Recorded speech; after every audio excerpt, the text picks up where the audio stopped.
armas, batallas y hombres que cambiaron el curso de la historia. Esto y mucho más en Bellum Artis Historia Militar.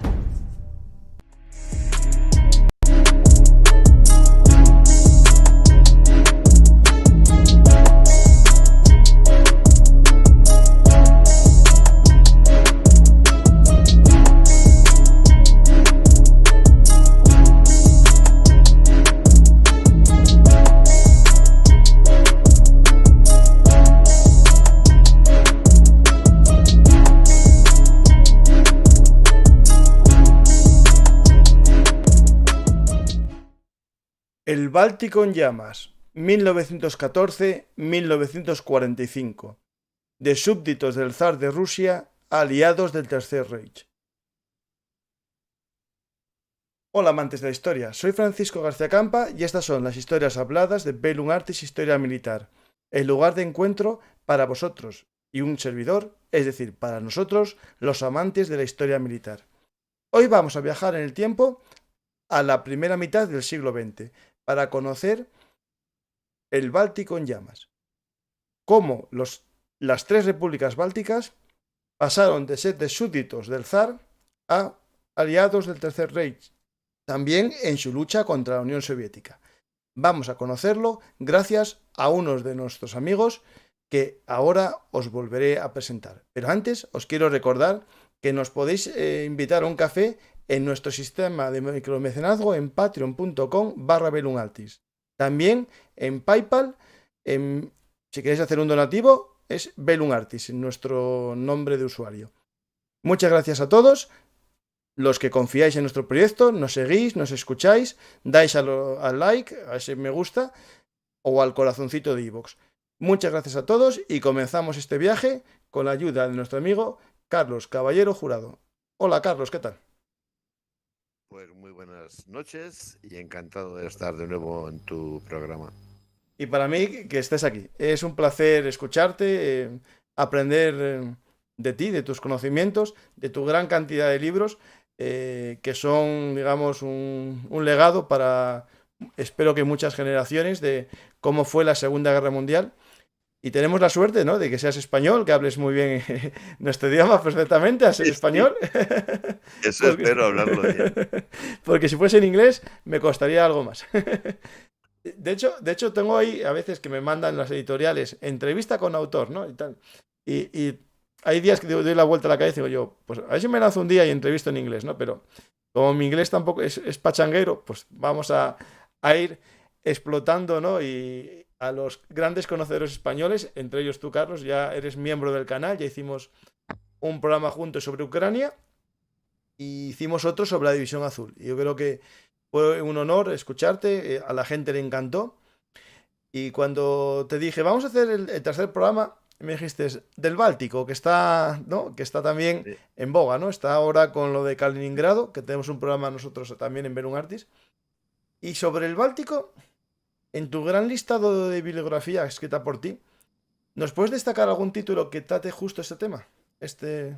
Bueno, justamente uno de los primeros libros que escribí sobre voluntarios extranjeros estaba dedicado a los voluntarios de Letonia, que, en fin, yo a día de hoy lo considero un libro absolutamente superado, ¿no?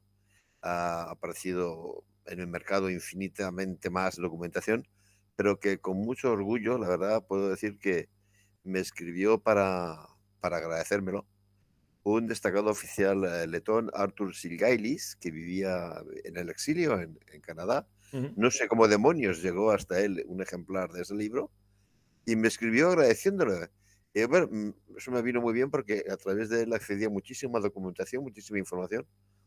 Y después hice junto a un gran amigo, grande y admirado amigo, un autor inglés, Nigel Thomas, para esa editorial tan fantástica que tantas alegrías nos ha proporcionado, creo que a todos, que es Osprey Publishing. Hice uno que estudiaba no ya los letones, sino las fuerzas del Báltico en general.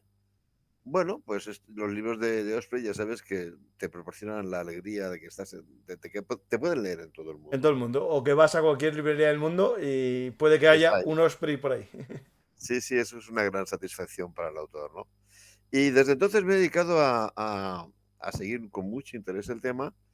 Y aunque es evidente que no domino ninguna de las 3 lenguas bálticas, en inglés, por ejemplo, lo que aparece es una cantidad tremenda de información. O también, esto es muy típico de los países bálticos, creo que son bastante conscientes de que sus idiomas no tienen muchos seguidores en el mundo mundial. Así es que muchos de los libros que editan, lo editan, por ejemplo, en letón y en inglés, ¿no? Hay algunos grandes libros de este tema en letón e inglés, o en estonio e inglés, con lo cual, lo mucho que se está publicando en estos países, más o menos se le puede seguir el paso, ¿no? Pues a partir de esos libros, ¿no? Tenemos ya un comienzo. El que quiera ampliar conocimiento, ¿no? Un poco sobre el papel de estos países bálticos, tiene estos libros tuyos de Osprey. Y después yo voy a ir poniendo en imágenes varios libros que me mandaste de otros autores para que la gente vaya ampliando. El que quiera hacerse con ellos lo puede hacer en cualquier librería, pero si quiere ayudar a Bellum Artis, en los enlaces que he puesto de Amazon, si compráis por ahí, ayudáis al mantenimiento. Por lo tanto, si queréis comprar los libros de Carlos, entráis en un enlace y podéis hacerlos con cualquiera de ellos y ayudáis al escritor y al presentador de este pequeño canal de historia militar. Pues nuestra idea de hoy es hablar de los países bálticos, que ahora también están, digamos, en el candelero, ¿no? Están, como decía aquella, en el candelabro, ¿no? Están están en boga, ¿no? O cada vez más, incluso el término de voluntarios bálticos, se están alistando voluntarios para luchar, en este caso, en Ucrania en contra de Rusia. Y vamos a ver que este programa esa tendencia, ¿no? de alistarse en forma de voluntarios para luchar contra Rusia o contra la Unión Soviética es algo que se repite en la historia contemporánea de estas naciones bálticas, ¿no? Sí, bueno, estas naciones bálticas tienen el grave problema geopolítico, ¿verdad? De haber estado situados siempre entre colosos y que por eso se han disputado siempre su territorio y accedieron a la independencia, todas ellas, Estonia, Letonia, Lituania, como tales estados nacionales, en época muy tardía, en 1918, ¿no? ¿Quiénes han peleado por esa zona durante siglos? Pues daneses, suecos y polacos han dado por ahí. De hecho, si uno le gustan los temas de heráldica, puede observar que el escudo nacional de Letonia tiene los 3 leones que vemos en el escudo nacional de Dinamarca, porque es un país, Tallinn es una ciudad fundada por los conquistadores daneses. Pero bueno, al final, los últimos 2 grandes potencias que han competido por ese espacio han sido Rusia y Alemania, ¿no? Y eso es la que ha marcado un poquitín más este problema. De hecho, Rusia y Alemania tienen esta dialéctica de enfrentamiento que dura desde la Primera Guerra Mundial hasta la Segunda. Después de la Segunda Guerra Mundial, evidentemente, desaparece el factor alemán. Y hoy es el factor OTAN, la Rusia actual, ¿no? Y yo, francamente, si fuera báltico, estaría muy pendiente del resultado de la guerra en Ucrania, porque evidentemente la situación para ellos puede convertirse en algo muy, muy preocupante, ¿no? Aunque tengan el paraguas OTAN, que no es poca cosa, en su caso, para sentirse independientes,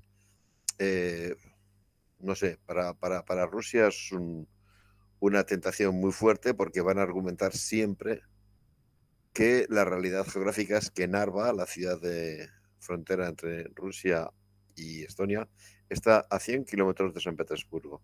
De hecho, no sé si mucha gente a lo mejor no lo sabe, pero una de las formas más baratas para volar a San Petersburgo es hacer dumping y volar con la compañía Estonia, que te lleva a Tallinn y después de Tallinn a San Petersburgo por nada, ¿no? Mucho más barato que volar directamente a San Petersburgo con los rusos, ¿no? Están tan cerca que, bueno, repito, los rusos consideran eso simplemente un espacio. Ese es el problema que tiene en gran medida la Rusia actual, que muchos territorios habla de ellos en función de que este es un espacio necesario para Rusia. Sí, bueno, pero yo no lo dudo que sea necesario para Rusia, pero usted tendrá que tener en cuenta siempre la opinión de los habitantes, ¿no? Ujú. Y eso parece ser como si no se considerase nunca. Claro, aquí la historia, ¿no? Siempre Mm. hay algún razonamiento que puede alegar cualquiera para que eso sea mío, ¿no? Es decir, Sí, sí, en este periodo fue mío.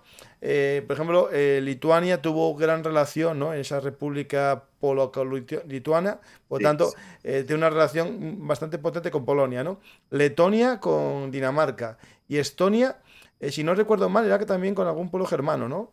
sí, con Suecia. Con Suecia. Estonia y Letonia estuvieron primero en manos de daneses, después en manos de los suecos, y finalmente el último pueblo germánico, alemán, fueron esos, los alemanes de la famosa Orden de los Caballeros Teutónicos, son Me los que parece a mí. finalmente ocuparon el espacio entre Estonia y Letonia, ¿no? Y es muy curioso porque aunque la Orden de los Caballeros Teutónicos como tal desapareció con la reforma religiosa, con Lutero, sin embargo, y después llegó la conquista rusa de ese territorio, sin embargo, la minoría alemana, la minoría aristocrática alemana que gobernaba Estonia y Letonia mantuvo su poder social, político, económico, hasta la revolución bolchevique. Mm. ¿De acuerdo? Es un fenómeno curioso. Estos territorios, Estonia y Letonia, estaban sometidos a una doble explotación, vamos a decir así. Por un lado, los grandes terratenientes eran alemanes étnicos, descendientes de los caballeros teutónicos, totalmente rusificados, es decir, hablaban en ruso, servían en el ejército ruso, eran funcionarios de la corte imperial rusa, pero eran alemanes al fin y al cabo. Y después el poder zarista, que bueno, el poder zarista en la medida que, como todos los imperios, ¿no? Conforme quiere avanzar en sus proyectos de modernización, tiene que introducir políticas de uniformización, con lo cual lo que nunca les había hecho antes se empieza a ocurrir estos años finales del siglo XIX y es rusificar a los autóctonos, ¿no? Ujú. A los caballeros de la orden teutónica jamás quisieron hacer nada de germanizar a los estonios y a los letones. Esta nobleza de los varones bálticos, los Baltenritter, que dominaban el territorio, tampoco quisieron hacer nunca nada para germanizarlos. Al contrario, querían mantenerse separados de los habitantes autóctonos, ¿no? Es una casta. Sí, sí. Pero con el imperio zarista vemos que no, que se trata de rusificar a los habitantes de esos territorios. De tal manera que los estonios, letones, los litones son un caso un poquito distinto, van a tener esta doble problemática, cómo enfrentarse al poder social y económico de los caballeros del Báltico, de los Waltenritter, y cómo evitar la rusificación que se está intentando imponer por parte del zarismo. Esto les va a llegar a ser unos señores, me refiero, vuelvo a decir, a estonios y litones, activísimos políticamente, de un activismo descomunal. Es decir, mm, también es cierto que además estas zonas, sobre todo en Letonia, Letonia es en este momento, a finales del siglo XIX, el tercer gran puerto del Imperio Ruso, junto a San Petersburgo y a Odessa, y es una zona intensamente industrializada para los parámetros de la Ujú. época. Te lo digo porque uno de los lugares donde más fuerza tenía el socialismo en todo el Imperio Ruso era en Letonia. Sí, sí. La cantidad de letones que están implicados en la revolución de 1905 y después en 1917 es abrumadora, es una cantidad increíble. ¿Eh? Luego, para ser un pequeño país, por así decirlo, tienen una importancia muy grande, ¿no? Porque son muy activos políticamente, muy concienciados políticamente. Y ahí, si no recuerdo mal, es que cuando leí sobre las guerras civiles, bueno, la guerra civil rusa, en estos estados había esa tendencia, ¿no? Revolucionaria, soviet, ¿no? De creación de los soviets. También otra tendencia que tenía que ver con los nacionalismos propios y también después las minorías germanas que querían una unidad con Alemania. Es decir, en algunas ciudades hubo intentos, ¿no? De ciertas Sí, sí. milicias pro-alemanas para que fuesen absorbidas en ese año 17 Ujú. por los alemanes, ¿no? Sí, es un tema, ya te digo, muy complicado, extremadamente complejo que al no iniciado pueden llegar a desconcertar por la cantidad de sujetos que están interviniendo en el proceso, ¿no? Afortunadamente, en español, a día de hoy, tenemos, creo que son 3 o 4, 3, uno sobre Estonia, uno sobre Letonia, otro sobre Lituania y uno también sobre Finlandia, libros de la editorial Galan Books, en esta colección, digamos, bastante asequible, es suya, asequible por precio. Stug se llama la colección esta, Sí. que estudian estas 3 guerras, y más la guerra de Finlandia, con mucha profusión y con muy buena información y con cartografía, etcétera, etcétera. Y esto que para un lector especializado en historia militar en España había sido siempre un tema exotérico, ¿no? Rarísimo. Sí, sí. Ahora queda con estos libros perfectamente explicado. Ha sido una gran aportación la que ha hecho la editorial a este tema. Y efectivamente, repito, hay que tener en cuenta de que son 3 estados que es curioso para estar lo cerca que están. Sin embargo, tienen unas identidades, o son 3 naciones, mejor dicho, para estar lo cerca que están, tienen 3 identidades muy distintas. Los estonios son un pueblo del grupo fino-ugriense, es decir, con quien están emparentados es con los fineses, con los finlandeses. Su idioma es de ese tipo. Son luteranos. Sus vecinos al sur son luteranos, pero la lengua es báltica, ya no es una lengua fino-ugriense, lo cual les diferencia netamente de los estonios. Y los más al sur, los polacos, tienen una historia totalmente distinta, porque ellos, como tú señalabas al principio, a quienes han estado vinculados históricamente a Polonia, son católicos, pero católicos fervientes, lo cual hace de ellos una auténtica rareza en esta región, que hay luteranos y ortodoxos, tal. Católicos fervientes, y su lengua, aunque es báltica, como la letona, resulta que tiene la singularidad de que es la lengua más fósil del grupo indoeuropeo. Tanto que la gente lo aprovecha para estudiar el sánscrito, porque es una lengua fosilizada, totalmente fosilizada. Eso ha hecho que sea tan difícil, digamos, integrarse en el mundo lituano, que haya habido muy poca presencia extranjera en Lituania, ¿no? Ha mantenido una identidad nacional fortísima, ¿no? Entonces, son 3 países que, bueno, a diferencia de lo que ocurre con nuestros estados sucesores de la Primera Guerra Mundial, no tienen mala relación. Estonia, Letonia y Lituania no están deseando hacerse la guerra. No es como el caso de Rumanía y Bulgaria, o Rumanía y Yugoslavia, o Polonia y Checoslovaquia, que están deseando meterse una puñalada, ¿no? Sí, que todo se debe en territorio de antes de la guerra. Se llevan bien, pero hay tanta diferencia entre ellos, o ellos la perciben como grande, que no llega a formarse lo que uno desde la distancia consideraría más normal, que es formar una especie de confederación báltica, ¿no? Y decir, bueno, juntos somos más fuertes. No, ellos tienen 3 identidades muy fuertes y llegan a hablar de una entente báltica, una especie de alianza báltica, pero que no cuaja, porque, repito, están en un momento también de la historia, acaban de conseguir su independencia y son todos ultranacionalistas, no quieren más que independencia, independencia, independencia. Dicen, no fastidies, ahora que acabamos de conseguir independencia vamos a juntarnos con nosotros. No. Bueno, por ese lado, repito, hay una efervescencia nacionalista muy fuerte. Pero por otro lado está la efervescencia social. Sobre todo en Letonia, la fuerza que tiene el marxismo, el Partido Obrero Socialdemócrata Ruso, y después, cuando se funde la facción bolchevique, los bolcheviques, es tremenda. Pero, y tú lo has apuntado muy bien, está el tema de las minorías nacionales. En Lituania, sobre todo, hay muchísimos polacos que no quieren ser lituanos, quieren ser polacos, lo cual va a dar lugar a una guerra entre Polonia y Lituania por ver quién se queda con Vilna. Vilna es una ciudad que históricamente es la que consideran los lituanos su capital, pero los polacos dicen que unas narices, que Vilna es una ciudad polaca, ¿no?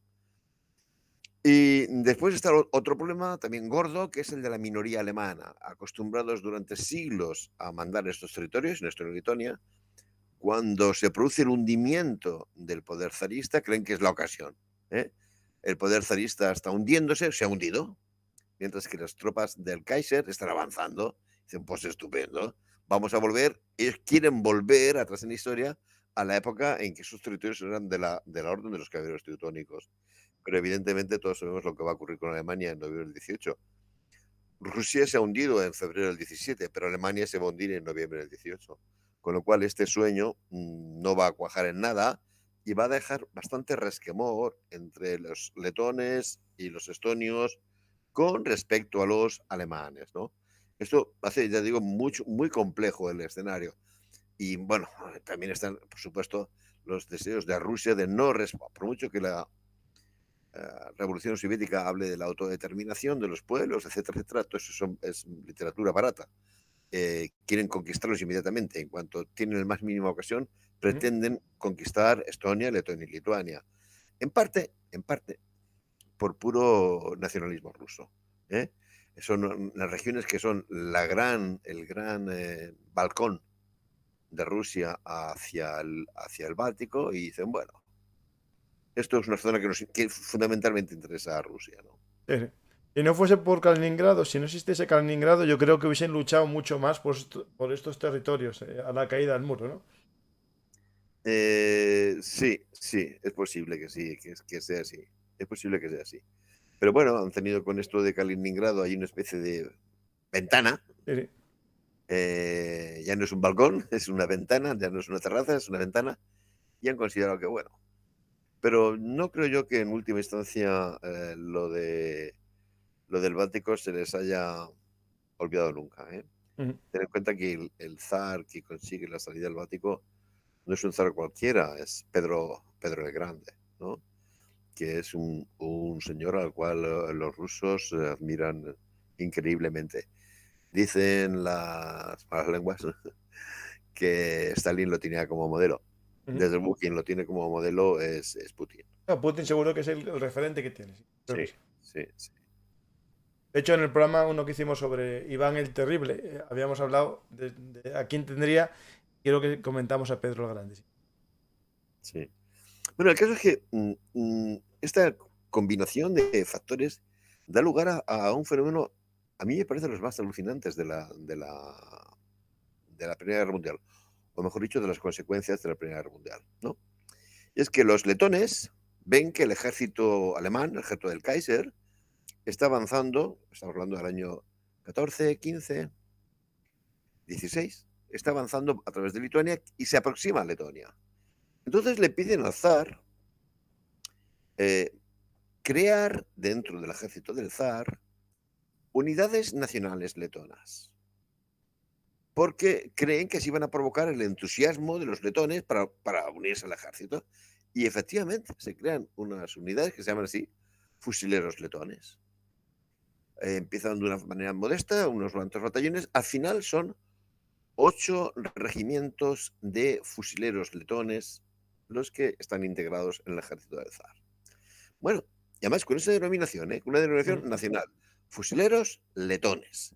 De alguna manera. Esto que parece a priori, Carlos, una buena medida para, digamos, alegrar a ciertos colectivos, al final también puede generar lo contrario, ¿no? Porque van a ser soldados que están juntos con su nación, llamándose como su nación, y al final que les digan que tienen que luchar por otro país, pues a lo mejor dicen que no, ¿no? Claro.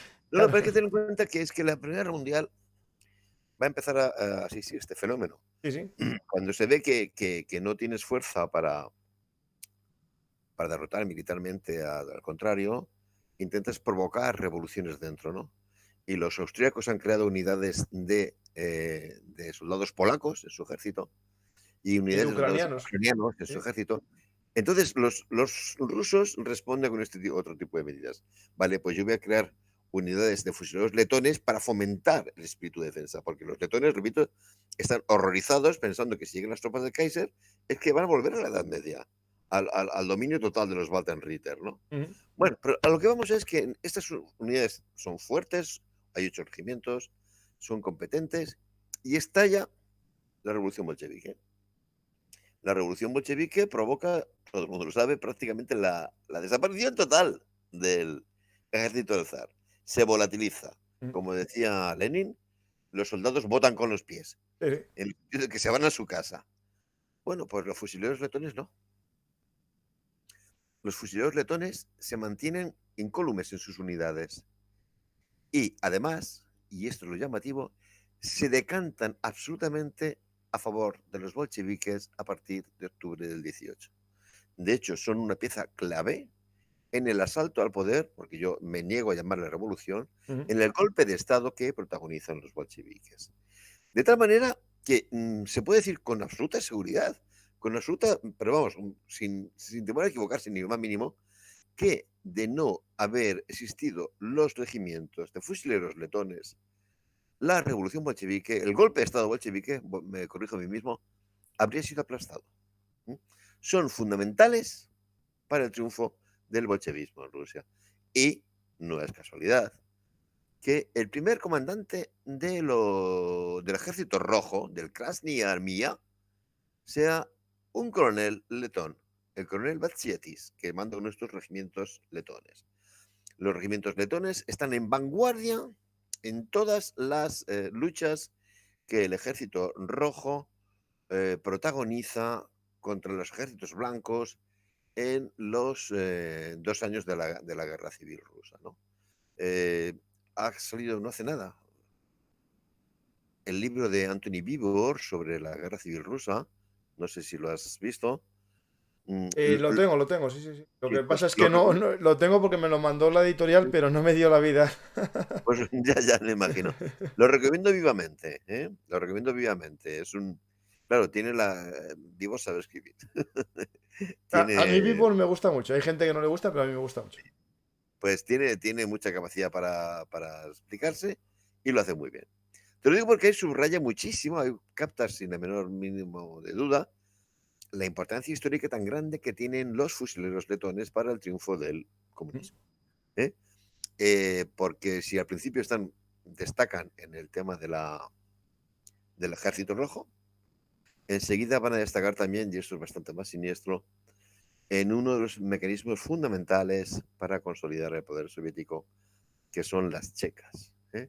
Las checas en gran medida las organizan, les hacen funcionar activistas bolcheviques letones. Muchísimos de ellos tienen un papel fundamental. Bueno, ¿por qué enfatizo en la importancia de esos letones? Porque algo muy gordo ha ocurrido. Cuando 30 años después, solamente 30 años después, lo que vamos a ver en el marco de la Segunda Guerra Mundial es que Letonia es el país que aporta más voluntarios a las Fuerzas Armadas alemanas. Pero además por goleada. No es que sean 5 más que los estonios o 10 más que los ucranianos. No, no. Es que estamos hablando de que un país chiquitín, como Letonia, llega a tener 160.000 hombres sirviendo en las Fuerzas Armadas del Tercer Reich. Son tropas, sí, sí. En muchas ramas, en el ejército, en las Waffen-SS, en la Luftwaffe, etcétera.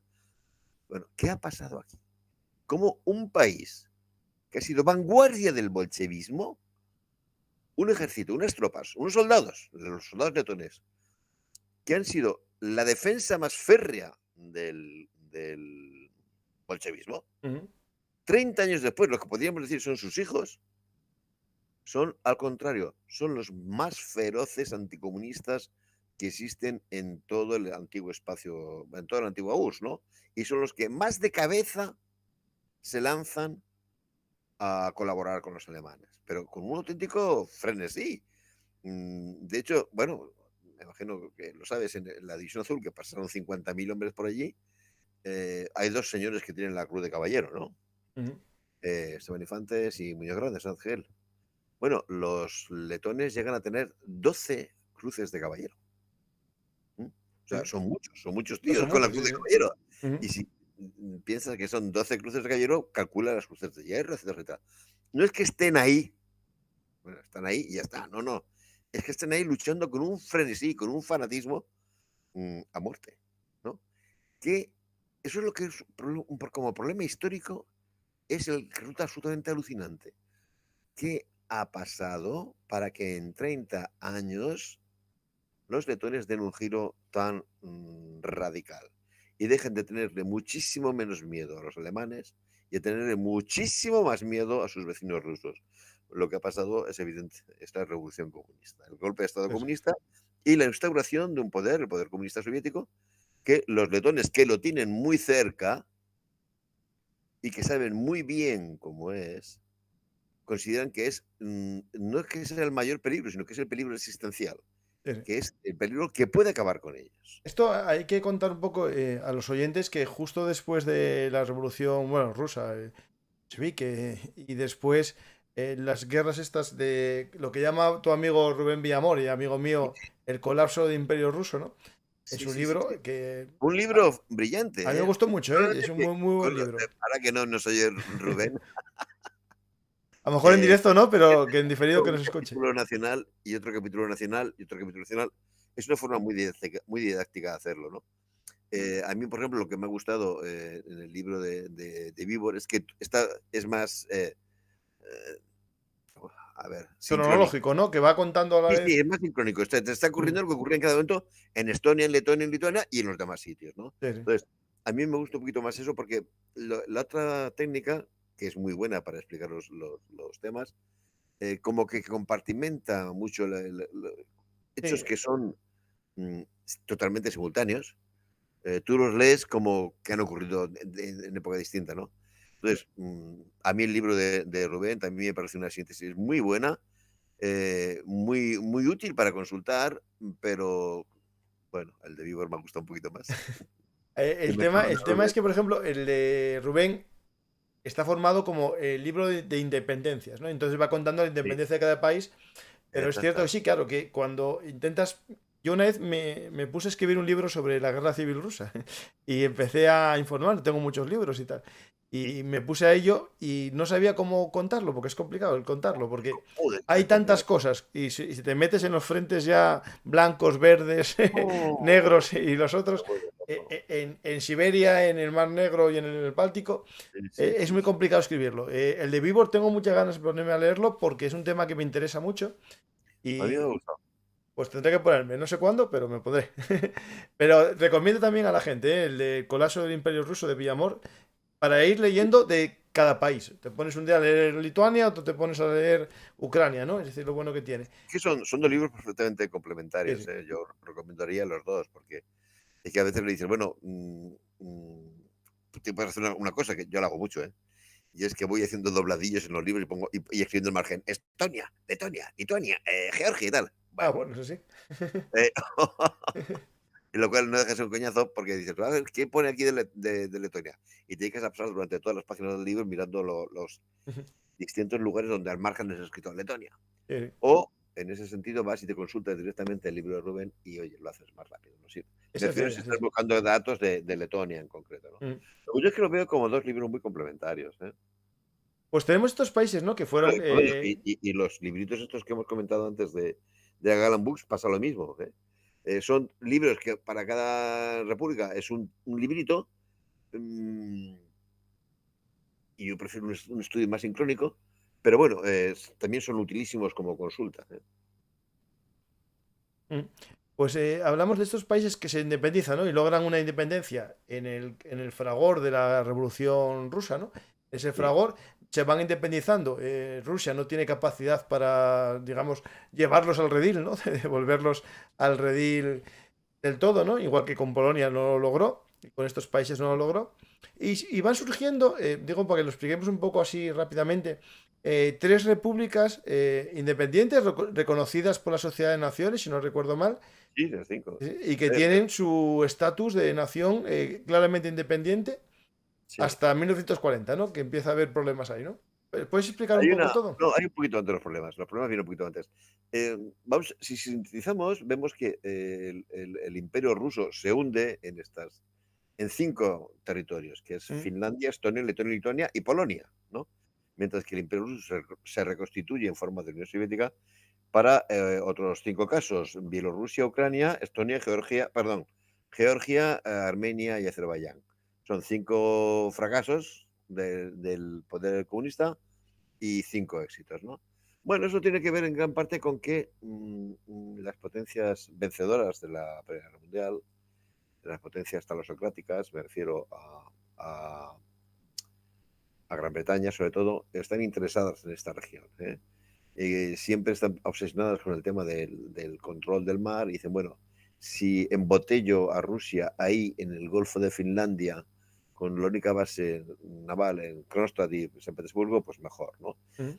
es que van a tener su papel en que se consolide la independencia de estos países, ¿no? Van a tener su papel. Ellos van a tener en definitiva más ayuda que estos otros 5 que han sido, digamos, reocupados por los soviéticos. También tiene que ver con que estos países culturalmente tienen más vinculación con Occidente, ¿no? Finlandia puede haber sido parte del imperio ruso durante muchos años, o Estonia, o Letonia, o Lituania, pero culturalmente tienen muchos vínculos con Occidente, unos porque son católicos, otros porque son luteranos, etcétera, etcétera, etcétera. Entonces, bueno, en definitiva es el apoyo de Occidente el que le va a permitir a estos 5 territorios consolidar su independencia. Pero, vuelvo a decirte, tienen problemas. En el orden internacional, esos 3 países lo que van a querer, ahora estoy refiriendo solamente a los 3 países bálticos, los 3 países bálticos, ¿no? Van a querer integrarse en el mundo escandinavo. Ya sabes que los escandinavos forman un conjunto bastante singular, no por casualidad. Todas sus banderas nacionales son la misma, ¿no? Se sienten muy identificados entre ellos, ¿no? Dinamarca, Suecia, Noruega y también Finlandia adoptan todos la misma bandera, con distintos colores, pero es la misma bandera, ¿no? La cruz de San Olaf, ¿no? Si no recuerdo mal. Los países bálticos quisieron obtener esa especie de respaldo, ¿no? Que les daba, digamos, profundidad, ¿no? Pero no, los escandinavos admitieron en el club a los finlandeses, aunque no sé más que porque había una importante minoría sueca en el país, un 10%, pero no estuvieron tan interesados en darles este apoyo internacional, este refrendo internacional. Polonia, que habría estado más interesado en darles este refrendo internacional, tiene un problema, y es que entre Estonia y Letonia quien está es Lituania, que es con el país con que se lleva fatal. No tiene, de hecho, se pasan varios años sin tener ni relaciones diplomáticas, ¿no? Luego, estos 3 países van a encontrarse con un problema estratégico, y es que no consiguen un apoyo fuerte desde el exterior. Alguien que diga, yo soy garante de estos señores, ¿no? No lo Sí, consiguen. como tuvo Polonia con Francia al poco de su independencia. Exactamente, no lo consiguen ellos, ¿no? Y después está el tema de que la época de entreguerras es una época complicada, muy complicada. En estos territorios, por ejemplo, económicamente les afectó muchísimo el hundimiento del imperio ruso. Claro, te acabo de decir que Riga era el tercer puerto del imperio zarista, ¿no? Bueno, pues eso se pierde, ¿cierto? Llegan en algún momento a acuerdos entre el poder soviético y la nueva Letonia independiente, pero ya nunca va a ser esta interdependencia tan grande entre Letonia y el imperio ruso, ¿no? La economía queda muy trastocada porque, bueno, lo que había sido el mercado natural de los productos estonios, letones, lituanos, se pierde, etcétera, etcétera. Hay problemas económicos, hay problemas de tipo social. La izquierda en algunos de nuestros países es muy fuerte. De hecho, por ejemplo, el año 24, en Estonia, los comunistas intentan un golpe de Estado, intentan un asalto al poder violento, que hay que aplastar violentamente, ¿de acuerdo? Pero casi que al final resulta que lo más gordo es que la falta de, digamos, de hábitos democráticos. Perdona. Me explico. Si tú ves lo que ocurre en Estonia y en Letonia en estos años, es muy llamativo. Se suceden en muy pocos años 10 presidentes de la República, no sé cuántos. No, tranquilo, Carlos. Toma un vaso de agua si quieres. No tengo aquí. Muchos gobiernos de coalición, en muchos partidos muy pequeños, y la vida parlamentaria es muy complicada. Los gabinetes duran muy poco. ¿Qué significa esto? Que va a haber un cierto movimiento importante con el paso de los años que pida el establecimiento de dictaduras. Dicen, tenemos un régimen muy débil para afrontar problemas muy gordos. Entonces, por ejemplo, la primera dictadura que se establece en estos 3 países bálticos es la de Lituania. Es Smetona, el que establece, que es curioso porque lo hace el mismo año que se establece la dictadura en en Polonia, la dictadura de Pilsudski. Bueno, aquí se establece una dictadura del año 26. Y en Letonia, perdón, sí, en Letonia y en Estonia, lo que ocurre es que cuando triunfa Hitler, empiezan a pensar que la situación política internacional se va a hacer tan complicada que mejor tener un gobierno fuerte y no un gobierno inestable. De tal manera que se establece una dictadura en Letonia. Bueno, son autodictaduras porque es curioso, quien da los golpes de Estado es el que ocupa el poder. Sí, Pats en Estonia. Estonia, espera, ahora pongo la foto del de Estonia un segundo. Pats, sí. Que lo vea la Apoyado gente. por el ejército, por el general Valodis, si no me equivoco.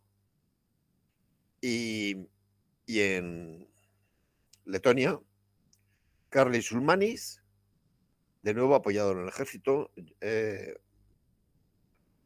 que es Johan Laidoner, general Johan Laidoner. De tal manera que estos tres países han abandonado, digamos, las pautas democráticas a la altura de cuando empieza la Segunda Guerra Mundial, ¿no?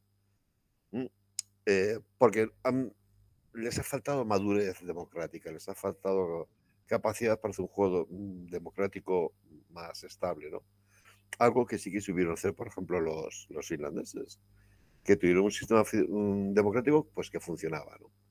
Aquí como que no supieron hacerlo funcionar debidamente, ¿no? Y aquí la existencia, por ejemplo, de grupos, o sea, minorías potentes, a lo mejor como los alemanes, controlaban el comercio y las tierras y tal, ¿pudo influenciar o influir en que no se crease unos partidos estables? Es decir, que la gente votase más a orientaciones a lo mejor étnico-lingüísticas, a partidos de ese tipo. No, eran todos clavados, ¿no? Es decir, No, porque, por ejemplo, lo ves en estos dos países, que los que tienen una minoría alemana fuerte. Hay un partido de la minoría alemana en Estonia y otro de minoría alemana en Letonia. El problema es que partidos letones hay 20. vale. Partidos estonios hay 20. O sea, la ley permitía que, vamos, que con 4 y un cabo montar un partido. Y con un diputado tú tenías, o sea, no es como en otros sistemas que como no tengas un tanto por ciento no entras en el Parlamento. No. Entonces, ¿qué ocurría? Que no hubo prácticamente durante todos estos años un solo gobierno, digamos, monocolor. Entonces eran coaliciones, pero atentos, coaliciones de estas de 10 partidos, de 12 partidos. Sí. Y entonces, claro, aquello funcionaba pues bastante fatal, ¿no? A veces nos reímos un poquitín en España, me refiero, del caso de Italia, donde vemos caer los gobiernos uno tras otro. Bueno, pues esto era bastante peor, ¿no? Claro, esto debilitaba al país de cara a un escenario internacional que se hacía cada vez, evidentemente, más complicado, ¿no? Porque el triunfo de Hitler significa que hay un afán revisionista y la consolidación de la dictadura de Stalin indica también los propósitos de nuevos de Rusia, ¿no? Entonces estos países empiezan a tener temblor de piernas, y no saben qué hacer. Unos piensan, pues mira, cuanto más nos enfrentemos a estos mejor, y otros vamos a ver si capeamos el temporal, haciendo algún tipo de concesiones. Ahora, cuando ya han pasado los años, muchos años, dices, podrían haber hecho esto, les ha venido mejor, claro. Eso lo hacemos cuando estamos... a todo lo pasado. Después, y a todo lo pasado, ¿no? En este momento, los distintos liderazgos en estos países no supieron qué hacer, porque todos se veían muy débiles ante las nuevas grandes naciones totalitarias emergentes, ¿no? Por ejemplo, en el caso de Lituania. Lituania, para compensarse un poco moralmente de la pérdida de Vilna ante los polacos, en el 18, aprovechando la debilidad de Alemania, habían ocupado la ciudad de Memel, en el Báltico, que ellos consideran una ciudad lituana, Klaipėda, y se le habían quedado, ¿no? Pues esto es nuestro ahora. Y después los alemanes quisieron recuperarla. Vale, pero en el año 39 los alemanes les dicen, oye, queremos que nos devolváis Memel. ¿Y qué hacen? Se la entregan corriendo.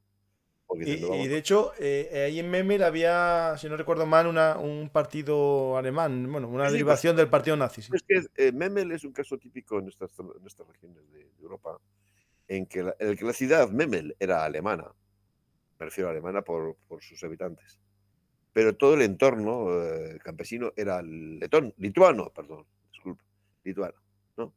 Luego sí, por supuesto, hay un partido de los alemanes de Memel y un partido de los lituanos de Memel. Ujú. Pero el tema es eso, que cuando Alemania dice, oye, Lituania inmediatamente dice, sí, sí, toma, toma, toma, toma.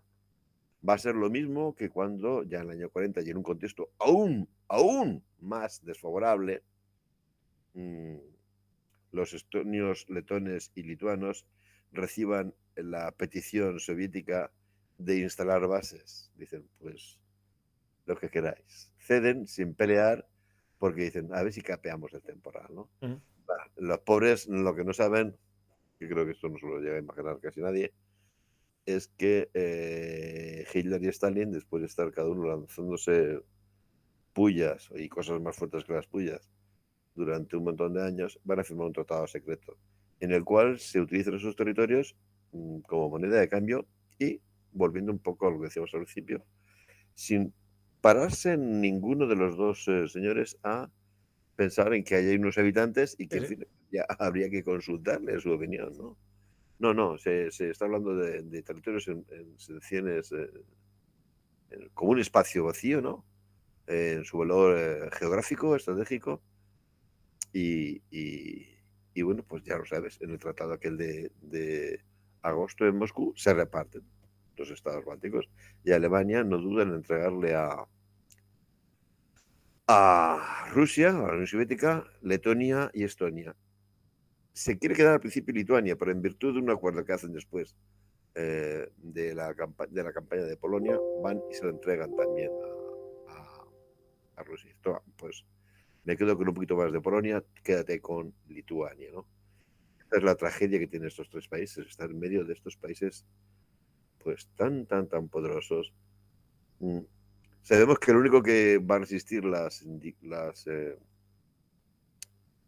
presiones rusas es Finlandia, y todos conocemos esta historia de la guerra de invierno, etcétera, Sí, etcétera. que tengo yo un programa que creo que está bastante bien explicado aquí en YouTube, el que quiera verlo, La Guerra de Invierno. Y Sí, seguro es que... una de esas guerras que apasiona estudiar, ¿eh?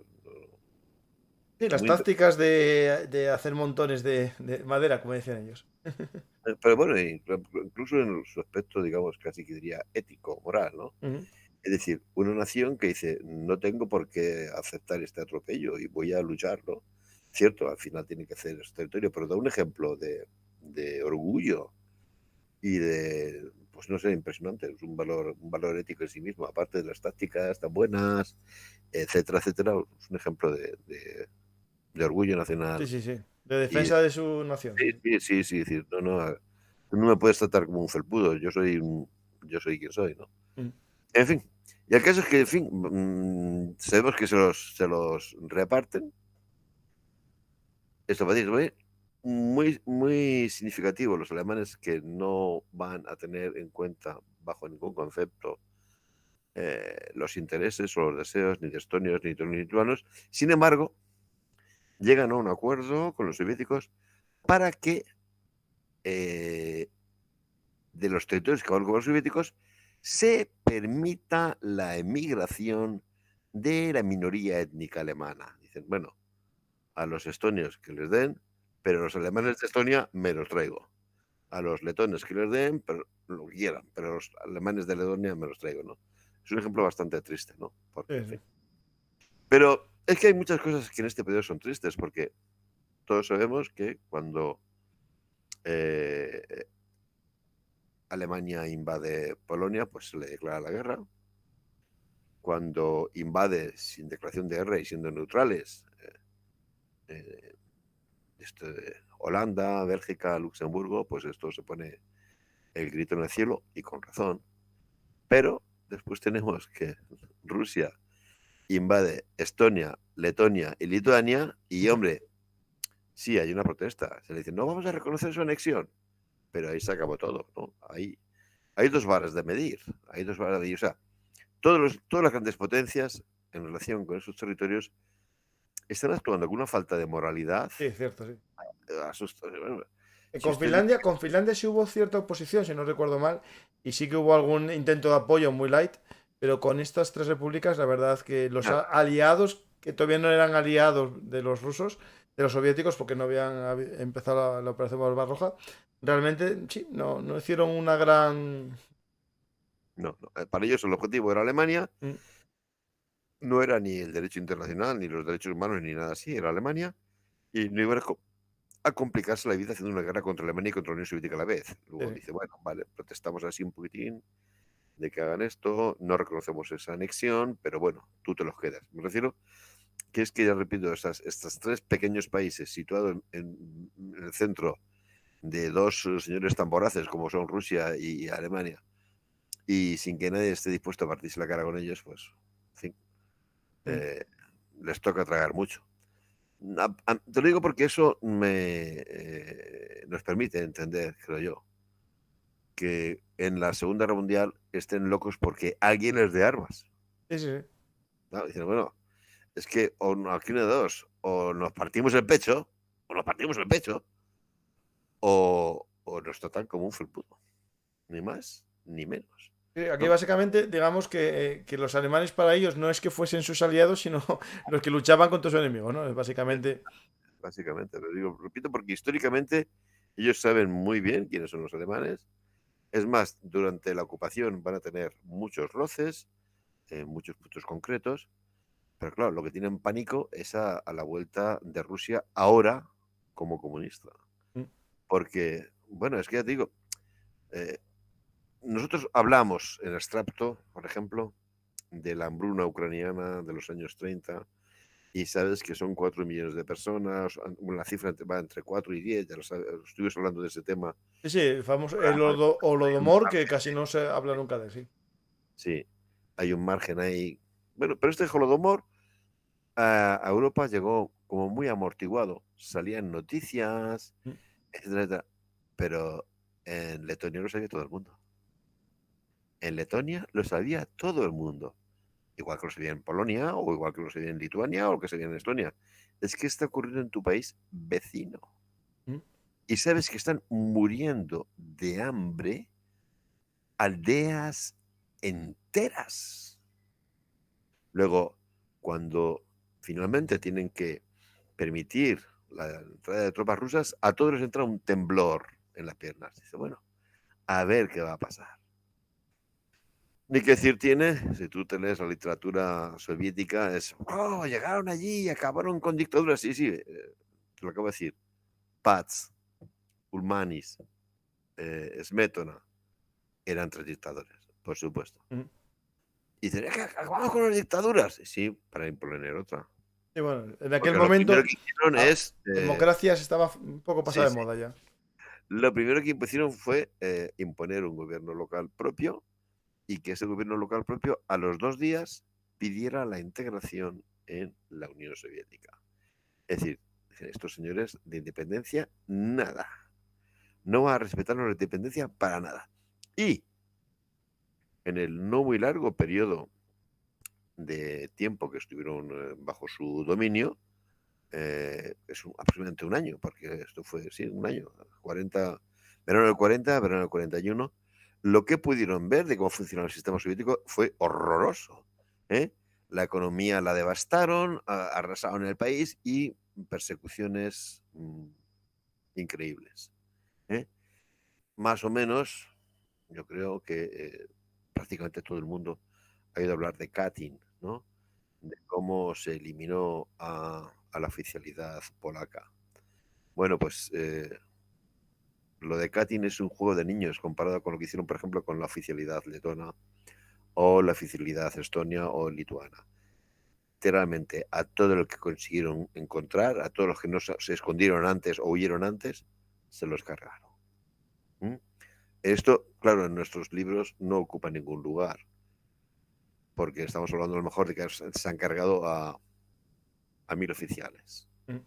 O a 500 oficiales. Claro, pero en un país como Lituania es mucho. Lituano tiene oficiales. Claro. O sea, es un ejemplo de aniquilamiento prácticamente total. Ya te digo, los letones y los estonios esto lo han publicado en muchos libros. Dicen, miren, señores, lo que hicieron. Es que, bueno, al ocupar el territorio de Estonia, de Letonia, de Lituania, el ejército de esos tres países, digamos, lo disolvieron y automáticamente lo convirtieron en cuerpos de ejército integrados dentro del ejército rojo. ¿De acuerdo? Bueno, un poquito por mantener las formas, al principio se mantuvo a los oficiales letones, estonios, lo que fuera, en sus puestos, ¿no? Bien, por un ejemplo muy concreto, para que se me entienda muy bien. Hay libros en estonio que dicen, miren, este es el cuerpo de ejército estonio del ejército rojo, ¿no? Aquí tiene usted el comandante del cuerpo, jefe de Estado Mayor, oficial administrativo, divisiones, regimientos, batallones, vale, y te va poniendo los nombres de todos los oficiales. Muy bien, ahí los tienes todos.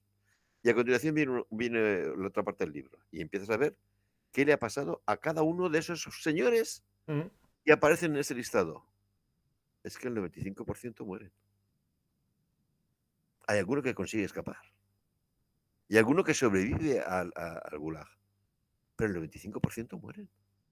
Claro, repito, son 500 tíos, claro, eso, la cifra es mucho más llamativo, lo de los 20.000 oficiales polacos. Pero es que, claro, Polonia es muchísimo más grande. En términos reales, lo que hicieron con el ejército estonio, con el ejército letón o lituano fue peor. Son 3 catines de más proporción, aunque de menos numérico. Y son datos que, claro, tú dices, pero ¿cómo se apuntan en masa estos tíos? Ahora estoy hablando de los letones, por ejemplo, que son los que más se apuntan. Ya te digo que es una cifra brutal, 160.000 hombres. ¿Cómo se apuntan al ejército alemán? Pero bueno, chicos, que dejen pasar la guerra, que se hagan los locos y ya está. No. Mientras no me manden luchar, ¿eh? No sienten que puedan dejar pasar la guerra, porque sienten que hay un peligro existencial para ellos, que es que el régimen comunista va a arruinar a sus países como ha arruinado a Ucrania y peligran sus vidas. Por cierto, te voy a hacer una pequeña comparación para que la gente entienda lo que significa esto. Ahora estamos hablando mucho en los telediarios de la necesidad de que abran corredores para sacar el trigo ucraniano que alimenta a todo el mundo, prácticamente, te están diciendo. Bueno, es que eso era así antes de 1914 también. Y sin embargo, si tú te miras las noticias o la situación entre los años 40, 50, 60, 70, 80, 90 del siglo pasado, Rusia importaba cereal.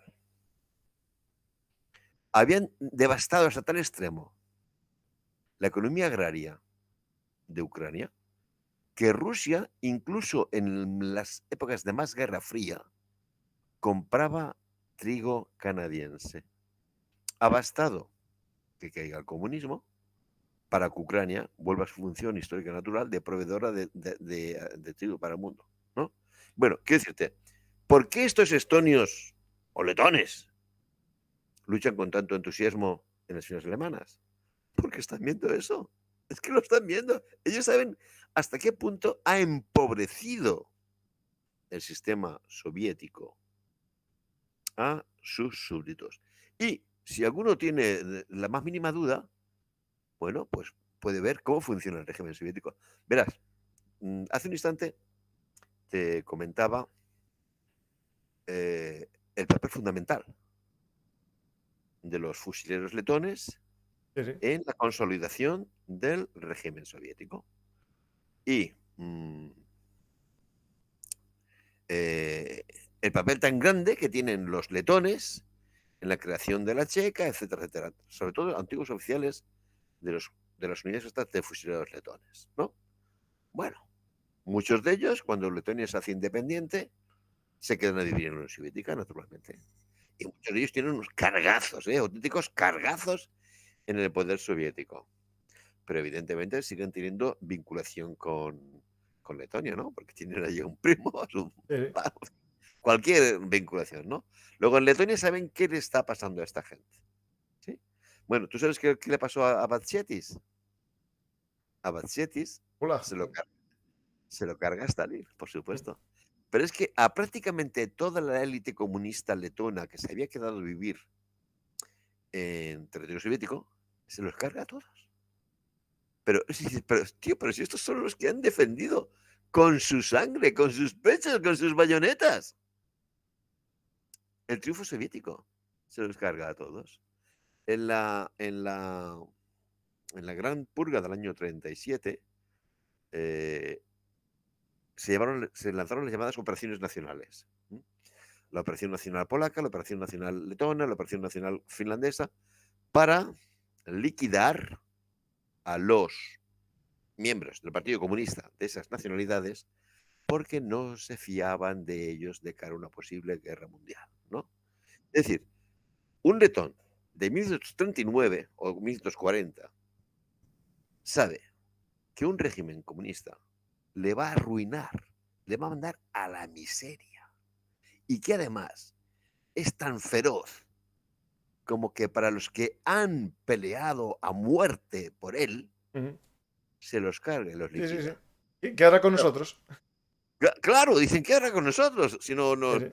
Entonces, yo digo, hay veces en que dices, bueno, tú te pones a estudiar la historia militar y dices, venga, voy a poner, a ver, historia de la 15ª división de las Waffen-SS o de la 19ª. Sí, está muy bien.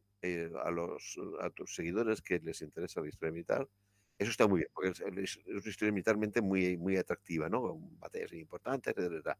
Pero atento, no olvidemos que los soldados combaten o no combaten en función de ciertos datos históricos que ellos tienen, ¿no? Sí, y de su vida, de sus experiencias previas y todo eso. Claro. Y que que los fusileros letones de la Primera Guerra Mundial no existan ya en la Segunda, y que lo que existen sean los regimientos de granaderos SS letones, eso tiene muchísima miga histórica. Hay un cambio muy fuerte ahí. Claro, es que no es un cambio así de, oh, mira, tal, no. Es como de la noche al día, ¿no? Y por eso te exige saber un poco qué es lo que está ocurriendo con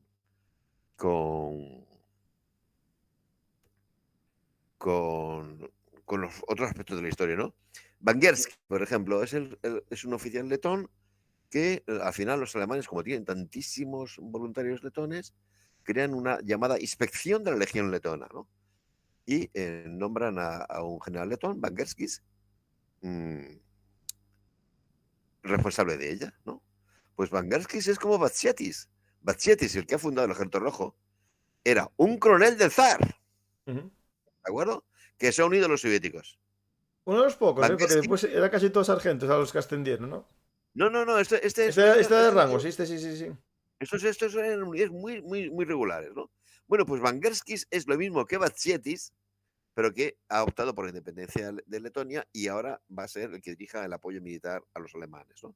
Pero claro, es que este señor, sin la menor duda, nunca se le olvida que esa cantidad de gente que él ha conocido, que eran letones como él, que estaban en los fusileros letones como él, que se han quedado con los soviéticos y que los soviéticos los han usado como un Kleenex, y después tirarlos. Porque es que además son muertes casi todas horrorosas, ¿eh? No te pienses tú que es una muerte cualquiera, ¿no? A muchos de ellos les dan un fin muy malo, ¿no? Entonces, vuelvo a decirte, está muy bien, a mí me interesa muchísimo la historia militar y el armamento y los uniformes y los despliegues y la orgánica y los combates, pero a veces tenemos que trascender un poco eso para comprender ciertas decisiones, porque si no hay cambios que son tan radicales que dices... Bueno, son imposibles de asumir. De hecho, yo me gusta la historia militar, pero me gusta siempre el contexto político, histórico, sociológico de las guerras, es decir, todo lo que rodea. A mí los libros que son una colección de unidades, órdenes de batalla y tal, a mí, bueno, no. Sí. Yo prefiero el que hay un poco de trasfondo. Hay un ejemplo también muy curioso que nos lo dan los vecinos del norte, los estonios, ¿no? Los estonios tenían un poco, digamos, a su favor el hecho de que tenían un país hermano. Finlandia es un país hermano. Ha habido finlandeses luchando en la guerra de independencia de Estonia. Ha habido estonios luchando en la guerra de independencia de Finlandia, etcétera, etcétera, etcétera. cuando se ha producido la ocupación soviética, muchos estonios, han podido escapar a través del mar Báltico, del Golfo de Finlandia, a Estonia, ¿de acuerdo? Entonces, bueno, llegan los alemanes y muchos dicen, yo es que no quiero estar con los alemanes porque históricamente nos han puteado, etcétera, etcétera. Bueno, tienen una opción. Se pasan a Finlandia y hay unidades finlandesas compuestas por voluntarios llegados desde Estonia, ¿no? Muy bien.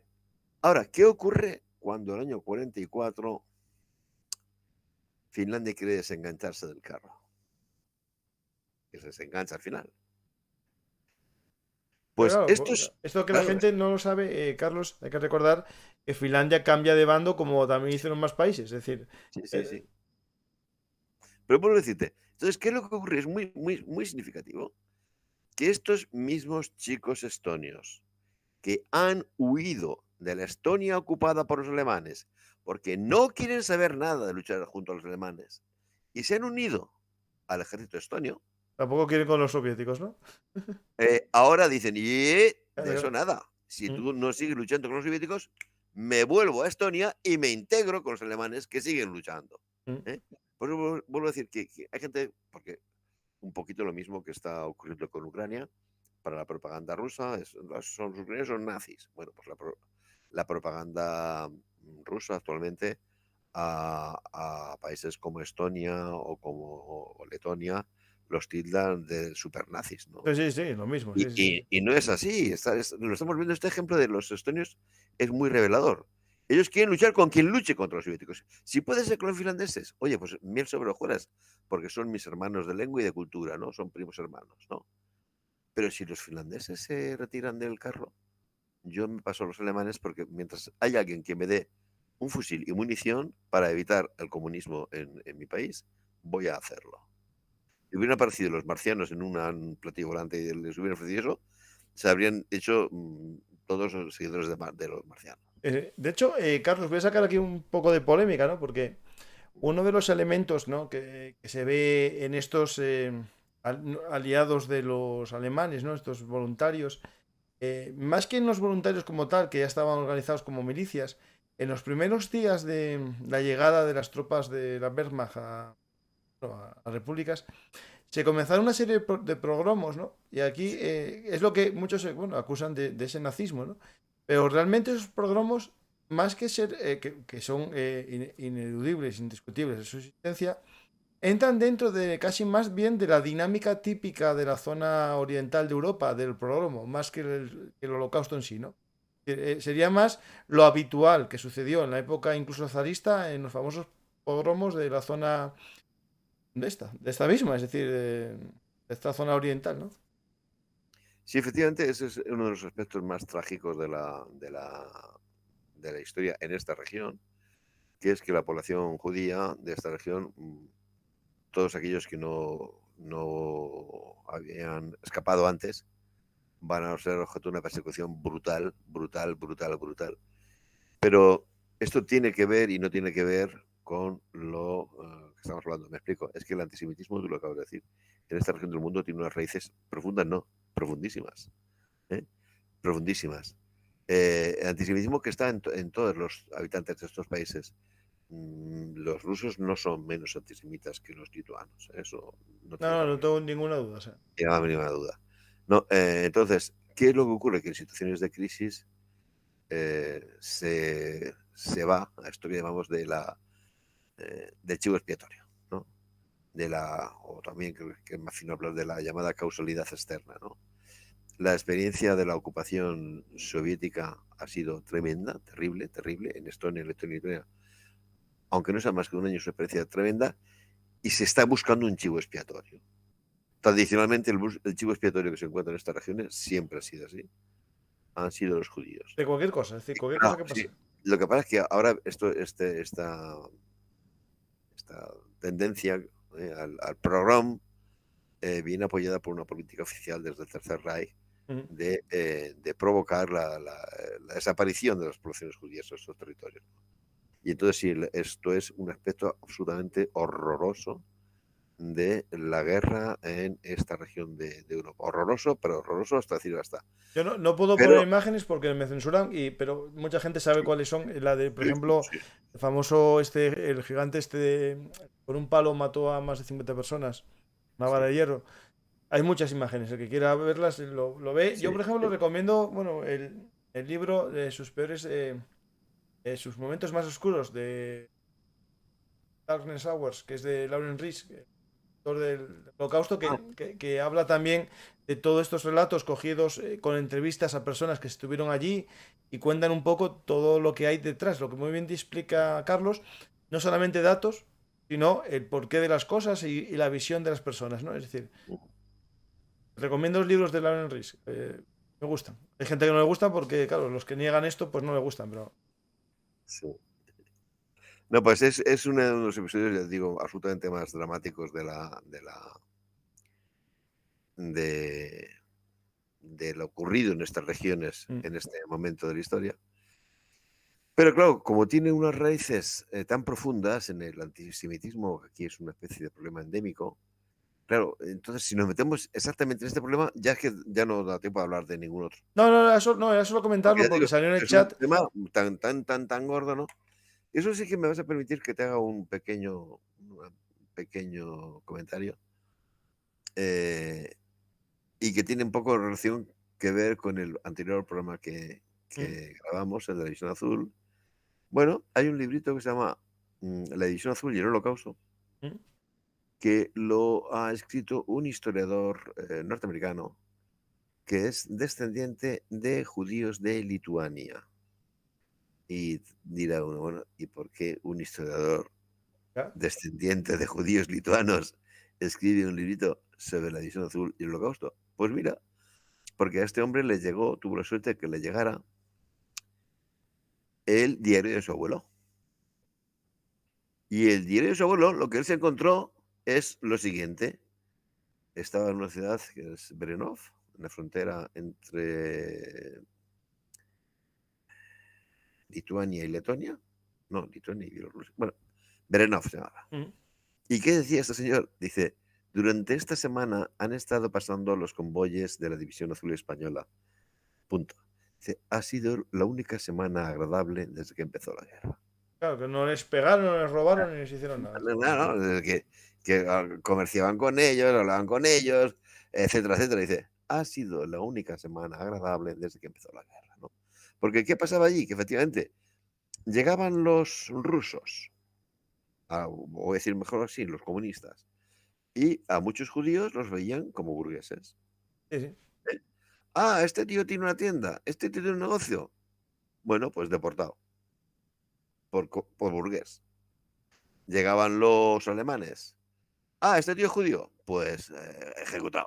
Este es Porque, judío y por tanto es comisario, entonces, este es comisario comunista. sí, sí, sí, sí. Entonces, ya te digo, este señor dice, ¡oh! Menudo alivio. Han estado aquí los alemanes, los españoles pasando durante una semana. Dice, la única semana que hemos podido respirar y ser felices, ¿no? Durante toda la guerra, ¿no? Eh, mm, es un aspecto, tú dices, tremendo de este periodo histórico aquí, que hunde sus raíces muy, muy lejos y tiene todos esos mitos de la conspiración judía, etcétera. Bueno, no por casualidad, ya sabes que el libro este de los protocolos de los héroes de Sion, donde apareció es en la Rusia zarista, ¿no? No Sí, es casualidad. efectivamente, sí.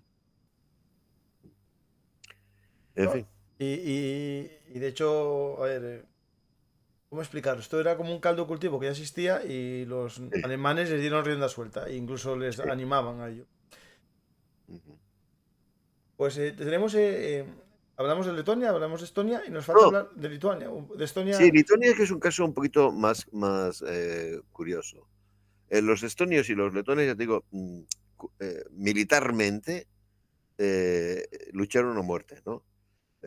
Para que te hagas una idea, vamos a seguir con el ejemplo de Letonia o Estonia, ¿cuál te apetece?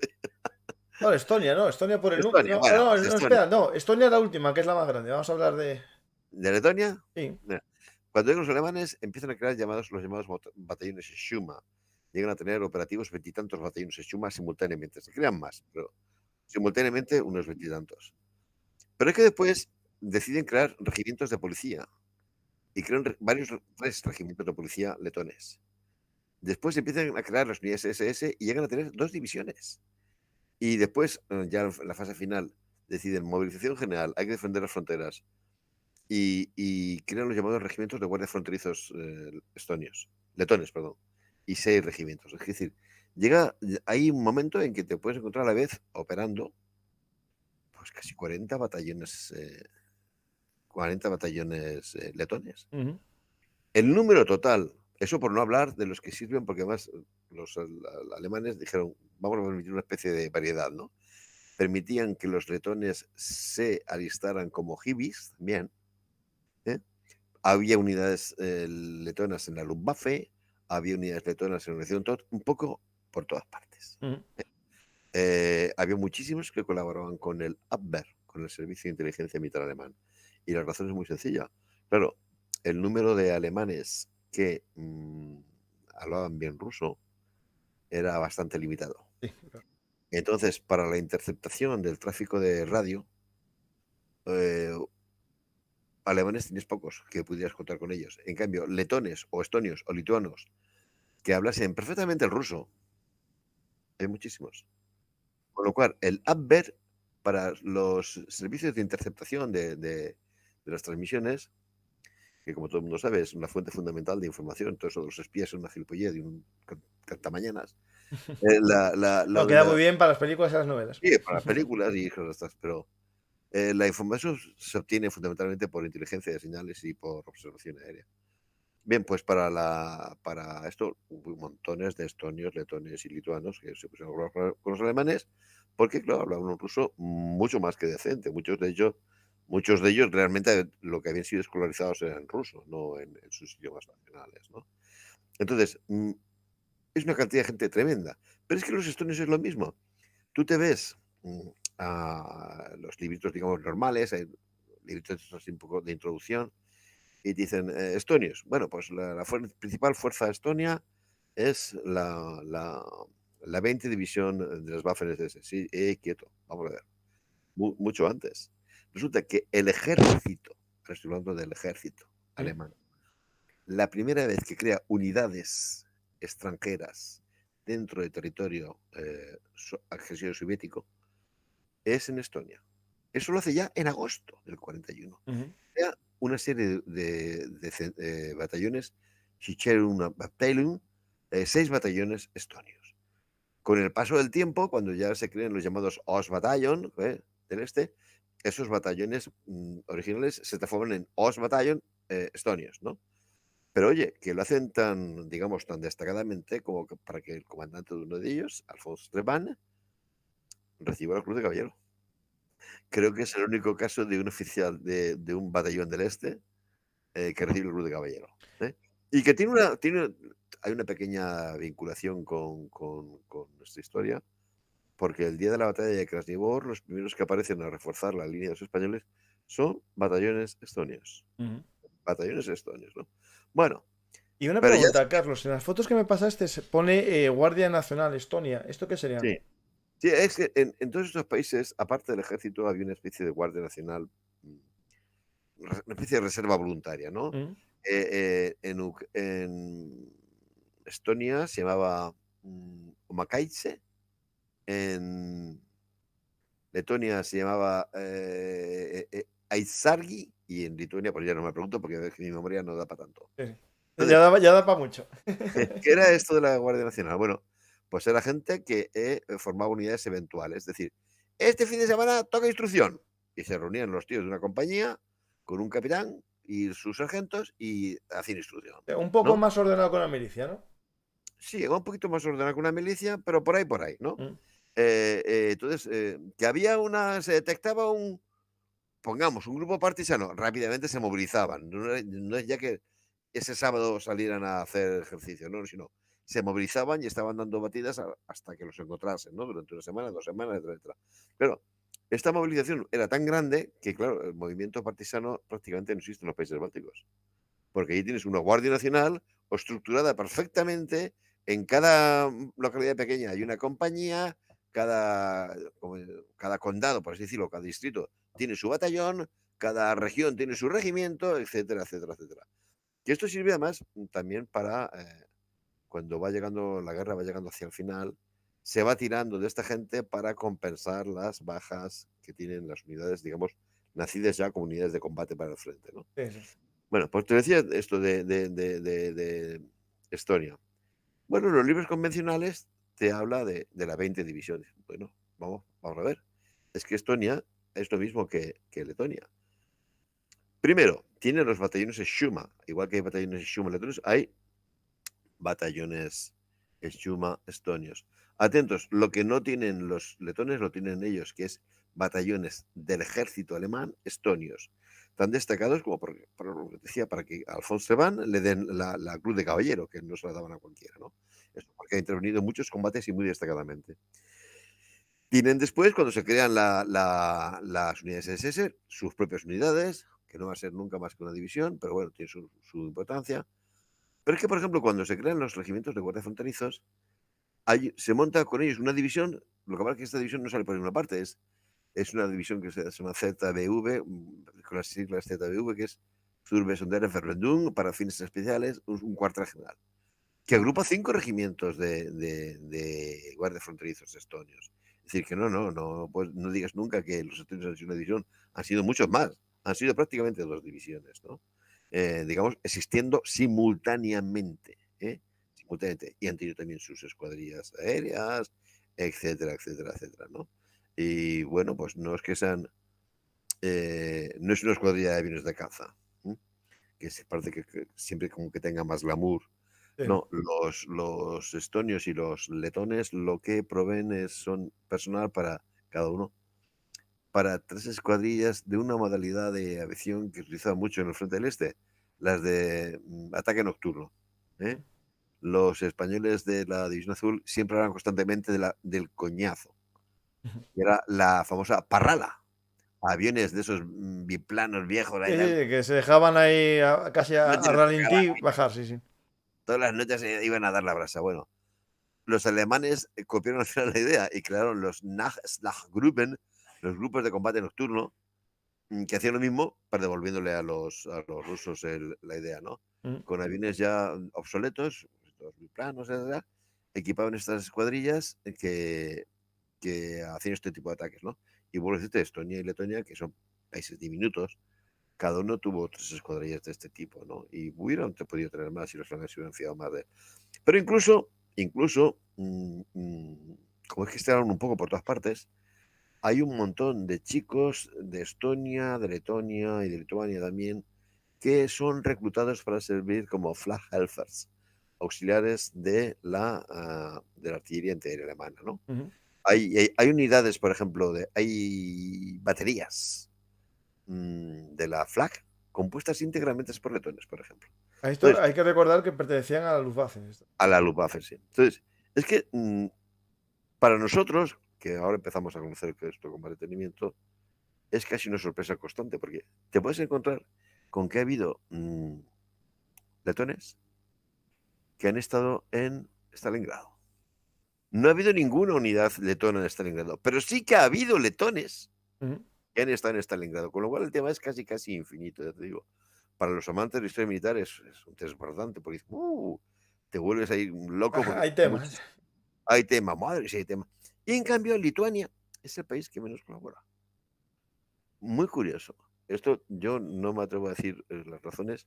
Creo que tiene mucho que ver con que los lituanos, un poquito como los polacos, tienen un sentido del orgullo nacional hiperdesarrollado, ¿no? Y no toleran la más mínima que los alemanes les tosan, ¿no? Quizá tiene que ver con que las relaciones entre los letones y estonios y alemanes, después de todo, se han distendido en este periodo de entreguerras, donde, bueno, ha habido espacio entre ellos y no ha habido un choque directo, mientras que al contrario, los lituanos y los alemanes han estado enfrentadas por el tema de Memel, ¿no? Y eso, pues, crea prevención de los alemanes hacia los lituanos y de los lituanos hacia los alemanes. Sí, es similar al caso polaco, que tampoco hubo casi colaboracionismo, digo, o voluntarios en el ejército alemán. Aquí hay poca, hay poca. Vuelvo a decirte que creo que los lituanos son extraordinariamente orgullosos y no toleran que les tosan, ¿no? Los alemanes. Pero tampoco me atrevería a darte una razón, porque a la vez son ferozmente anticomunistas. Es muy curioso porque al acabar la guerra, en estos tres países, se produce un fenómeno que globalmente conocemos como los hermanos del bosque.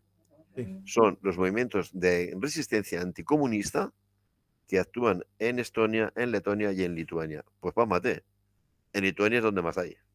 En Lituania hay más resistentes anticomunistas luchando con las armas en la mano que en Letonia y Estonia juntos. Luego, no es que el país no sea anticomunista, al contrario, posiblemente sea el más anticomunista de todos, pero a la vez no quieren tener tratos con los alemanes, no se fían de ellos. Tengo un programa que hice, a ver si lo encuentro, porque estoy buscándolo.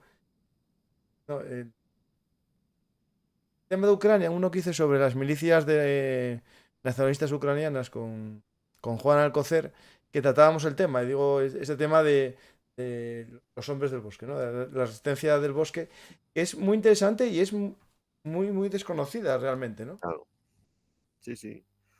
Hasta hace nada era totalmente, vamos, no había nada, sobre ellos. Alguna cosilla en pequeñaja. Ahora, en cambio, sí que hay mucho. Se está publicando mucho en estos países. Algo se traduce al inglés, que es un poco la lengua con la que más me manejo yo para estos temas. Y por internet puedes encontrar cosas. Y ves que se les hacen homenajes, etcétera, etcétera. Y cada vez se les va a conocer mejor, creo yo. Porque, claro, aquí es donde ellos demuestran que realmente su manera el que era. No era ser colaboradores del Tercer Reich, sino luchar contra el comunismo.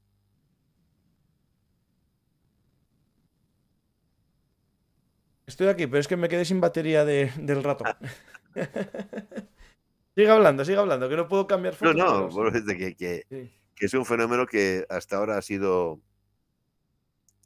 ninguneado, porque tú decías resistencia y parecía que no existía más que la resistencia a los ocupantes alemanes y que ahora empezamos a ver en toda su importancia. La resistencia contra los ocupantes comunistas en Europa Oriental es muy fuerte y eso que virtualmente no tiene ningún apoyo exterior. ¿eh? La resistencia famosa que conocemos de la Segunda Guerra Mundial, esto de Francia o de Yugoslavia o de Grecia, en todo momento está siendo apoyada por los países enemigos de Alemania, Ujú. con armamento, con instructores, con todo. Mientras que estos movimientos de resistencia de Europa Oriental tienen un mérito extraordinario porque están con una mano delante y otra mano detrás, no tienen a Sí. nadie que les ayude. De ¿no? hecho, Y yo los creo que ocupantes soviéticos son tremendos, no el son... único que les apoyó un poco y fue a los polacos fue a la milla Cracovia o Cracovia, este ejército Sí, interno, los sí, británicos, y cuando ya los británicos dejaron de darles, sí, sí. ya, digamos, sobrevivieron con los stocks que tenían y lo que capturaron, ¿no? A los soviéticos, es decir, No, y durante... que además cuando acabó la guerra con Alemania, la ayuda que se prestaba a la armilla Craiova Sí, desapareció. sí, O sea, que efectivamente, sí, sí, sí, sí, mientras estaban contra los sí, sí, alemanes, después contra los soviéticos no querían meterse sí, sí. en líos de ningún tipo. Sí, de hecho fue extraño porque podría haber sido un arma interesante en la Guerra Fría, ¿no? Una... Hombre, hubo mm, un mini apoyo en el sentido de que, bueno, se quería saber qué es lo que pasaba allí, ¿no? Y por ejemplo, antes te he hablado de Alphonse Revan, este señor que como oficial de un batallón estonio en el ejército alemán lo condecoran con la Cruz de Caballero, que después, muy a su pesar, porque no quería tener nada que ver con los SS, pero cuando el ejército le obligan a ceder estos batallones estonios y los integran en una de las divisiones SS, bueno, pues pasa a lucir el uniforme SS y ahora ya es coronel y manda un regimiento. Bueno, este es de los hombres que consigue al acabar la guerra escapar Mm. y llegar a Occidente, ¿no? Y se va a establecer en Inglaterra. Los ingleses saben que es un tío que en Estonia es un mito, es un personaje respetadísimo, es un héroe nacional. Y lo van a contactar y van a intentar con ellos penetrar en Estonia pero fundamentalmente no para animar un movimiento guerrillero, porque eso es imposible. Con finalidad de información. Claro, lo del telón de acero no es ninguna expresión vacía de sentido. No, Es no, decir, era no un tenía telón ni muy la más tupido. mínima idea Sí, de sí. qué estaba ocurriendo al otro lado, ¿no? Entonces, simplemente con saber que alguien les informara, mira, es que están construyendo este puerto, o que no te digo yo que los grandes secretos, sino decir, mira, es que en tal sitio están construyendo una base naval, o están reforzando los tendidos ferroviarios hacia la frontera tal, que es una información que no es tan difícil de conseguir. El problema es cómo transmitirla, ¿no? Entonces, Alphonse Levan se puso al frente de una de estas operaciones para tratar de introducir informantes en Estonia, ¿no? Y crear ahí una red de información en Estonia. Y vuelvo a decirte, un señor, Alphonse Levan, que ha empezado su carrera militar como joven oficial del ejército estonio, que después, donde se desarrolla militarmente, donde se curte y consigue sus principales condecoraciones, es en el ejército alemán, acaba siendo un colaborador de los servicios de inteligencia militar británicos. Es que, claro, La vida da muchas vueltas. la vida da muchas vueltas y para esta gente más. Antes te hablaba, por ejemplo, de otro caso, otra persona que hemos citado con su nombre, el coronel Vangerskis, general después. Este se forma como oficial del ejército del zar. Va a la academia militar y es oficial del ejército del zar. Y lucha en la Primera Guerra Mundial como oficial del zar. Después, cuando se crean los fusileros letones, se unen los fusileros letones. Pero este es de los que enseguida deciden, los comunistas no me fían de ellos ni un palo. Y se pasa a los ejércitos blancos y está colaborando con Kolchak en Siberia. Bueno, acaba aquello como acaba, vuelve a Letonia y es oficial del ejército letón. Lo abandona el ejército porque ya se ha hecho mayor y pasa al mundo de los negocios, llega a la Segunda Guerra Mundial y acaba siendo general en el ejército alemán. Y dice, pero ¿esto qué es? Esto es una novela, pero de campeonato, ¿no? Entonces, fíjate la cantidad de vueltas. Posiblemente él toda su vida ha tenido los mismos deseos y los mismos afanes, pero eso le ha llevado a servir con 6 uniformes distintos. La leche, si esto es apasionante, ¿no? Entonces, por eso decirte que cuando la gente dice, estos estaban en las SS, mira, vamos a ser serios, son casos de una complejidad increíble. Son casos de gente a la cual, bueno, la vida les va poniendo en situaciones. Lo que no quieren hacer ellos es dejarse arrastrar por la corriente, ¿no? Ellos han tenido una experiencia. Después de muchos años han recuperado su independencia. No, nunca han tenido independencia, nunca han tenido un Estado nacional propio. Han tenido un Estado nacional propio gracias a que en 1918 tenían armas. No, es que a ver, un Estado si no tienes armas, poco dura. Y han podido crear su Estado. Por eso el año 43, 44, 45 dicen, vale, es que lo que es necesario es que tengamos armas. Porque si no, es que nos pisotea todo el mundo. Tenemos que tener una fuerza armada y la tenemos donde la podamos tener. Si tiene que ser con uniforme de la Waffen-SS, pues chicos, con uniforme de la Waffen-SS. Ellos se denominan a sí mismos siempre legionarios letones. Ellos no dicen, somos los legionarios letones, ¿no? Igual que eran los fusileros letones, ¿no? Entonces, la vida de prácticamente de cualquiera de estos señores da para auténticas novelas, ¿no? Yo qué sé, me estaba acordando en este instante también fíjate, el caso de Harald Naugisek, un caso curiosísimo. Harald Naugisek es un chico que nace prácticamente ya en la Estonia independiente.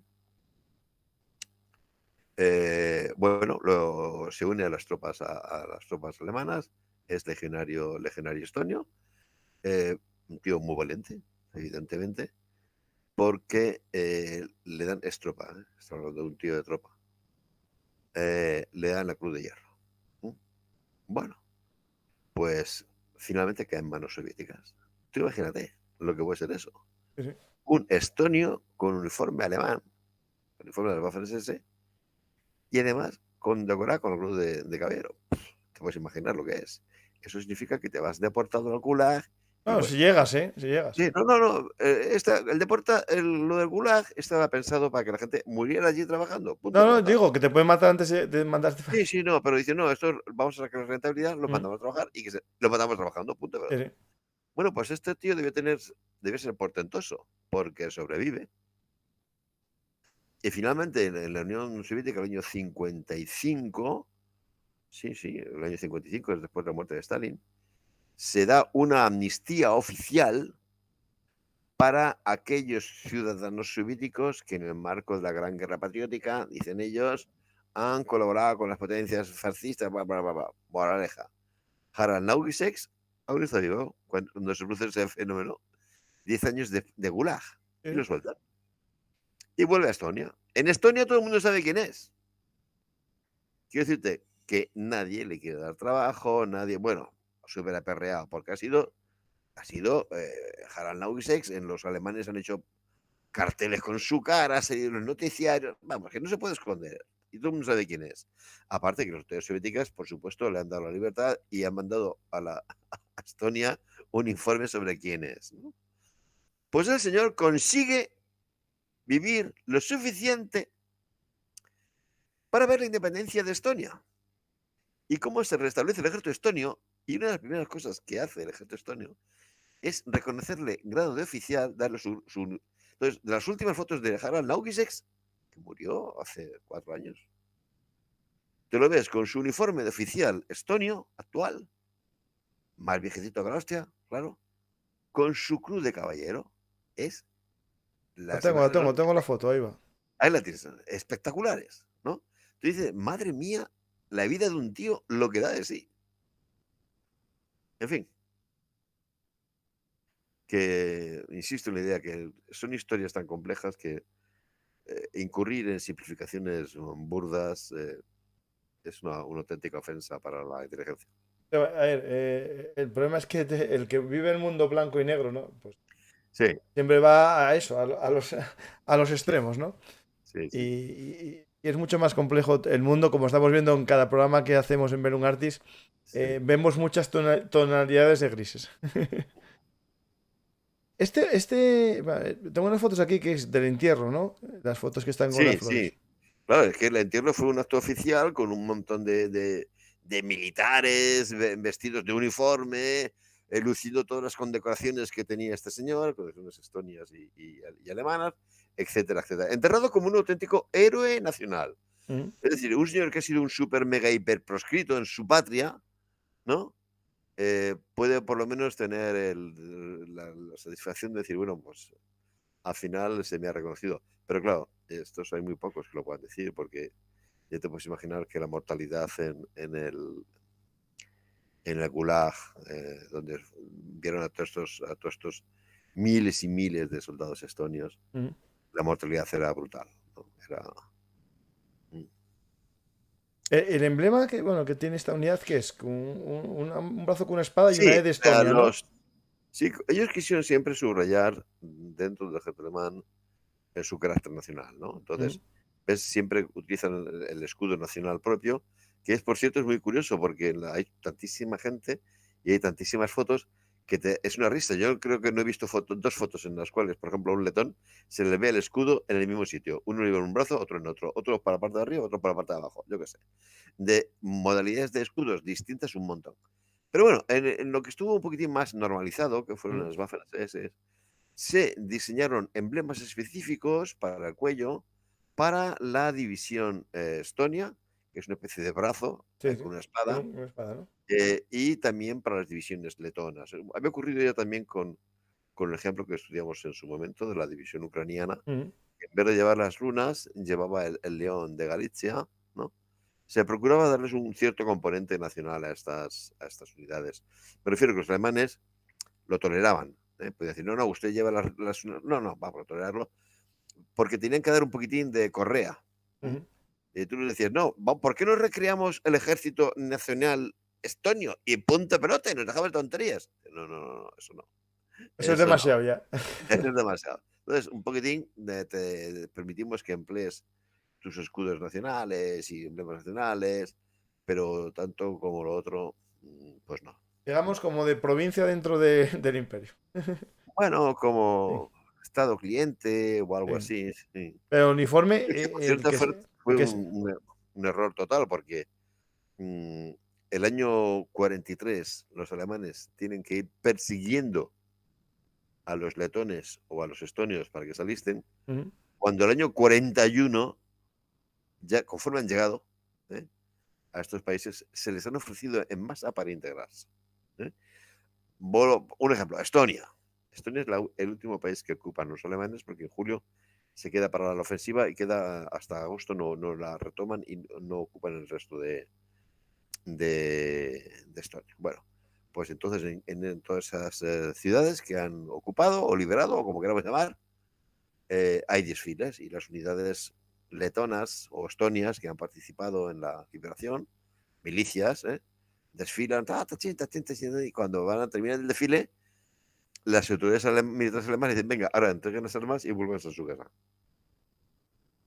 Sí, sí. Si hubieran tenido visión, el año 41 dice, venga, señores, vamos a recrear el ejército estonio aliado al nuestro. Bueno, hacen palmas con las orejas. Cuando lo van a hacer en el año 43, ya hay mucho recelo. Aún así se apunta mucha gente, por lo que hemos dicho, por el peligro, siempre la causa es de, hay más peligro en una cosa que en otra, ¿no? Pero es que el año 41, si se hubieran, es decir, vamos a ver, voy a decirlo más claramente. Si en el año 44 los alemanes llegan a tener 160.000 letones sirviendo en su ejército, Ujú. el año 41 podrían haber reclutado fácilmente 200.000, sin ningún problema. Sí, sí. Y en fin, 200.000 tíos son 200.000 tíos, ¿eh? No es ninguna tontería. No, no. Es, para un país como esos, es mucho porcentaje de población, ¿eh? No sé qué porcentaje 100%. estamos hablando de hombres de edad de guerra, ¿no? Yo digo, en ese momento cualquier varón letonio o estonio o lituano le dicen, es que vamos a recrear el ejército nacional tuyo, bueno, si acaso te vamos Mm. a dar uniformes de tipo alemán por aquello de no generar confusión en el campo de batalla, pero va a ser tu ejército nacional. ¿eh? Y se alistan en masa. Claro, ese fue el tema bueno, que muchos autores hablan del error, ¿no? De, en parte, bueno, era el plan, ¿no? Al final era el plan racial, el plan racista de que ese Sí, sí, territorio iba a ser el Everround, ¿no? sí, sí. Y no Sí, iba a pero ser un ejército liberador, ¿no? Si se hubiese convertido en un sí. ejército liberador, puede que hubiese tenido más apoyo en la zona, sí. No tengo yo mucha duda. Mira, de todas maneras, en los países bálticos es donde los alemanes cometieron menos errores. Ujú. ¿eh? Menos. Porque en última instancia permitieron el funcionamiento de una administración territorial propia. ¿eh? Queda un poco No, porque los tenían dentro digamos, de su ideario sí, en un no, nivel porque alto, ¿no? es que lo hemos visto en algún momento del programa, es que los letones o los estonios, vale, sí eran parte del imperio zarista, pero estaban a Claro, Occidente, claro, muy vinculados a Occidente, ¿no?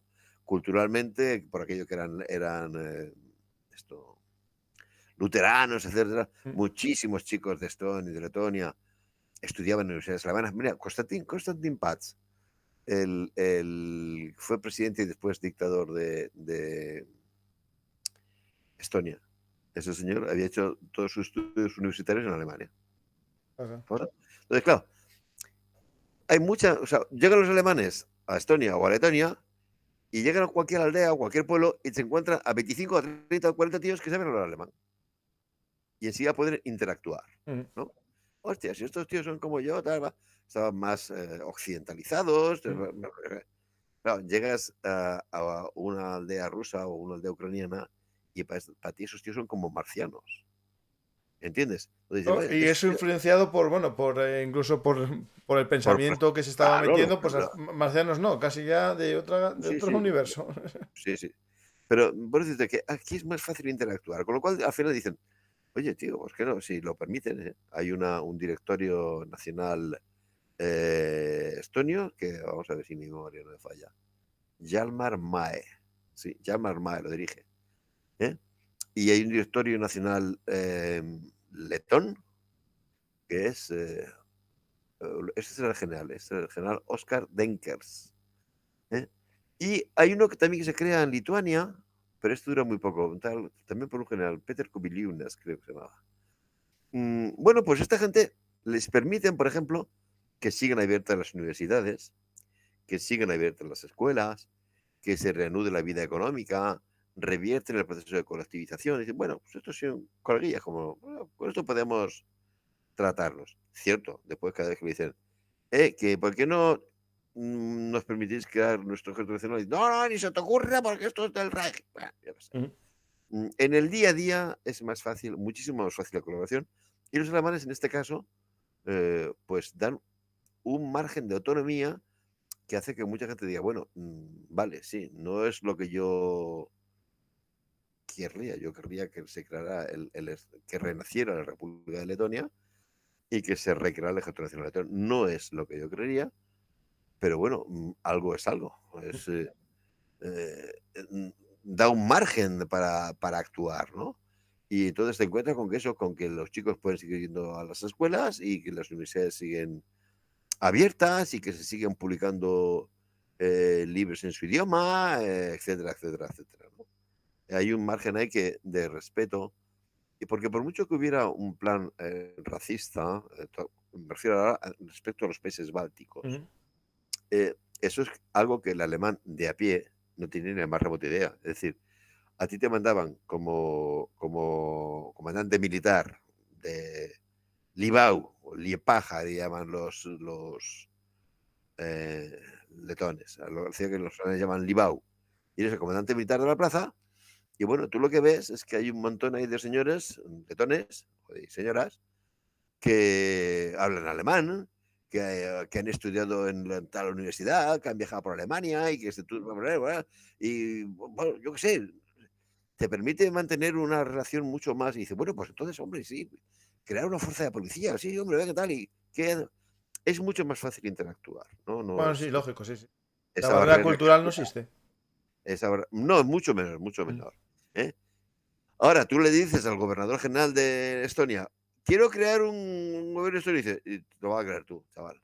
Pero el alemán de a pie, el alemán de a pie, ¿eh? Puede interactuar con un estonio, con un letón. Mira, sin me apuras, es muy posible que haya muchos casos de señores que han estudiado que te encuentres un oficial alemán que esté hablando con un estonio que ha estudiado en la misma universidad que él. ¿eh? Sí, sí. Hay aquí hay un espacio de intermedio, ¿no? Fíjate, es una cosa muy curiosa. Una parte importantísima de la oficialidad estonia, letona y lituana eran descendientes de alemanes. Prácticamente todos habían nacionalizado su nombre, ¿no? Y el nombre alemán de la época que eran Ritter, países del Báltico, lo habían adaptado a los usos del país. Bueno, cuando esto que te comentaba al principio, de que o casi al principio, de que los alemanes le dicen a los soviéticos, oye, os entrego estos territorios, pero la minoría alemana me la llevo. Entonces, muchos de esos señores dicen, ¡eh! Digo, soy yo. Yo soy alemán. El apellido aquel que me lo cambié porque Y me dice, no, no, obligaron. es que ese es mi apellido, que no lo cambio, pero llevarme. Tal. Bueno, y muchos se van a Alemania. Después muchos vuelven y se unen otra vez a los estonios, pero atentos, es un caso muy curioso. Hay, creo que son 5 o 6 o quizás más generales alemanes de la Wehrmacht que en el periodo de entreguerras han sido oficiales del ejército letón o estonio. Es más, es casos muy curiosos, porque a mí me llamaron muchísimo la atención porque te decía antes de estas biografías tan realmente complejas, ¿no? Te ves señores que René Kampf, vale, pues muy bien. Este señor se ha instruido como cadete en una academia militar zarista. Ha sido oficial zarista. Después ha estado con los fusileros letones. Después es del ejército de Letonia. Se lo llevan los alemanes con esta migración forzada de la minoría alemana de Letonia. Y dice, bueno, si yo soy coronel. Y los alemanes dicen, pues venga aquí. Y acaba mandando una división alemana. Pero no me jodas. Sí, sí, un señor que ha empezado como oficial del zar, después de estar en el ejército de Letón, acaba mandando una división alemana. Mira, tenía que haber apuntado los nombres porque son casos realmente chocantísimos. Vuelvo a decirte que las biografías de esta gente dan para auténticas. Es una Bueno, región es del... como el territorio, va cambiando su vida Sí, como el sí, sí, territorio, sí, claro, sí. lógico. Va dando unos bandazos que es Mm. que impresionan. La historia, claro, de Europa Occidental es infinitamente más tranquila en todos los sentidos. Sí, sí, de hecho yo tengo dos Mucho más programas lineal, mucho más fácilmente comprensible. con pocos cambios. De hecho yo tengo dos programas que se llaman La Pizarra de Paco, el que los quiera ver, que muestra un poco el cambio de fronteras de Europa en el siglo XX. Ujú, Y lo enfoco solo en una parte, la otra la tengo olvidada. Es decir, es casi de Alemania hacia Oriente. Porque ujú. no hay casi cambios de fronteras en la zona nuestra, ¿no? Es decir, nuestra parte Ya, más tranquila de Europa. 4 tonterías. Ujú. Sí, sí. Pues hay unas preguntas por aquí, a ver si voy buscando, ¿eh? A ver. Dicen si hay el RONA, el ejército este ruso, Mm, creo también Alemania, ¿participó algo en el Báltico? Yo creo que fue en no, Bielorrusia y Polonia, ¿no? no, no, no, no. Al contrario, lo que sí que ocurrió fue porque sus territorios, los países bálticos, estaban, digamos, tan tranquilizados. Ujú. Lo que sí que ocurrió es que muchos batallones estonios, letones y lituanos, estoy hablando de ahora de los batallones de policía, fueron empleados en Bielorrusia, fueron empleados en Ucrania y también en Polonia, porque en sus territorios de origen la situación estaba muy bajo control, ¿no? Entonces, no hubo nunca casos de fuerzas rusas colaboracionistas empleadas en los países bálticos, y sí que hubo, y mucho, el caso contrario, y es de tropas de estos países empleadas en zonas rusas, ¿no? Y bueno, ya que estamos subrayando un poquitín para este tipo de casos, en la primera vez que tropas letonas de policía, Ujú. enviadas, tropas letonas de policías enviadas al frente para combatir a una ofensiva rusa, es un batallón letón, el 16º de policía, que interviene en una acción que en España es muy conocida. Son los que se unen a la compañía de esquiadores española que ha cruzado Ajá. el lago Ilmen. Ujú. ¿Eh? Dice, tú ves en los libros y dices, coño, ¿y qué hacen estos letones de aquí? Dice, Bueno, yo me pero pregunto más qué hacen unos los españoles allí. españoles lo cuentan, dice, bueno, nos hemos encontrado con unos letones. Bueno, eran uno de estos batallones letones Ujú. reclutados como fuerza policial, pero que como en Letonia no hacían ninguna falta, los mandan al frente, ¿no? Sí, Y sí. la primera vez que entran en combate directo contra el ejército rojo, lo hacen codo con codo junto a una unidad española, una cosa curiosísima. Ujú. Hablando de eso, de lucha contra partisana y otras cosas, preguntan aquí que hay varios documentales donde los letones voluntarios dicen que les enviaron a trabajos que no querían en vez de al frente, como por ejemplo fusilar prisioneros, que eso tiene que ver mucho con la lucha antipartisana y los programas, o sea, y los Sí. Group, ¿no? Eh, Efectivamente, los letones, los estonios, los lituanos, Mm. lo que pedían era ir al frente, lo que hemos dicho desde el principio. Pero efectivamente los emplearon mucho en operaciones antipartisanas. Y las operaciones antipartisanas o operaciones antiguerrilleras en la Segunda Guerra Mundial son de una ferocidad espantosa, pero tampoco habría que sacar el tema de su sitio. Me explico. Mm. Si tú ves la guerra de independencia en España, ¿cómo se libró? La guerra de guerrillas. Y la contraguerrilla, Los españoles contra los franceses y los franceses españoles te quedas horrorizado. sí, sí. Bueno, hay otros países que lo hacen de otra manera. Los norteamericanos tienen que enfrentarse con el Vietcong, que saben que tiene la ruta Ho Chi Minh a través de Laos y de Camboya y suministran a las tropas de Vietnam en Vietnam del Sur, ¿no? Sus tropas del Vietcong en Vietnam del Sur. Bueno, pues no descienden ahí a las aldeas a matar a la gente, mandan a los B-52 y la llanura de los jarros la transforman en un desierto, ¿no? Y lanzan bombas hasta aburrirse, lanzan más bombas en esos territorios que las que lanzaron en toda la Segunda Guerra Mundial. Es Mm. otra forma de acabar con las guerrillas. Pero claro, que que tuvieron que realizar actos de una brutalidad extraordinaria, eso no lo dudes, ni se debe ni tratar de negar. Ah. Pero vuelvo a decirte, es que esa es la guerra antiguerrilla, ¿eh? No, no, Y hay países que no la practican así, pero por muy sencillo, te lanzan los B-52 tirando toneladas de bombas. No sé, a efectos, digamos, de la población local, qué es lo que resulta más devastador. Eso habría que discutirlo. lo de ganarse la mente y los corazones, eso todavía tardan Uy, sí. tiempo en hacerse. Mm. Eh, De hecho, hay una pregunta que, bueno, que no es exactamente el tema, pero bueno, sí, porque bueno, sí, el Báltico está a la costa. ¿Por qué? Bueno, la leo y yo doy mi teoría y después me la confirmas tú, Carlos. ¿Por qué la extinción de Prusia después de la guerra, aparte de ser cuna del militarismo alemán? Yo creo que básicamente es por la compensación a Polonia de todo Ajá. el territorio polaco que le ceden a la Unión Soviética, le Ujú. compensan con esta zona de la Prusia Oriental, ¿no? Sí, sí. O sea, efectivamente, se va a insistir mucho después en que es la derrota del nazismo, etcétera, etcétera, pero en esencia el problema que ellos ven es el llamado militarismo alemán, ¿no? Ujú. Lo que ha llevado a la Primera y Segunda Guerra Mundial.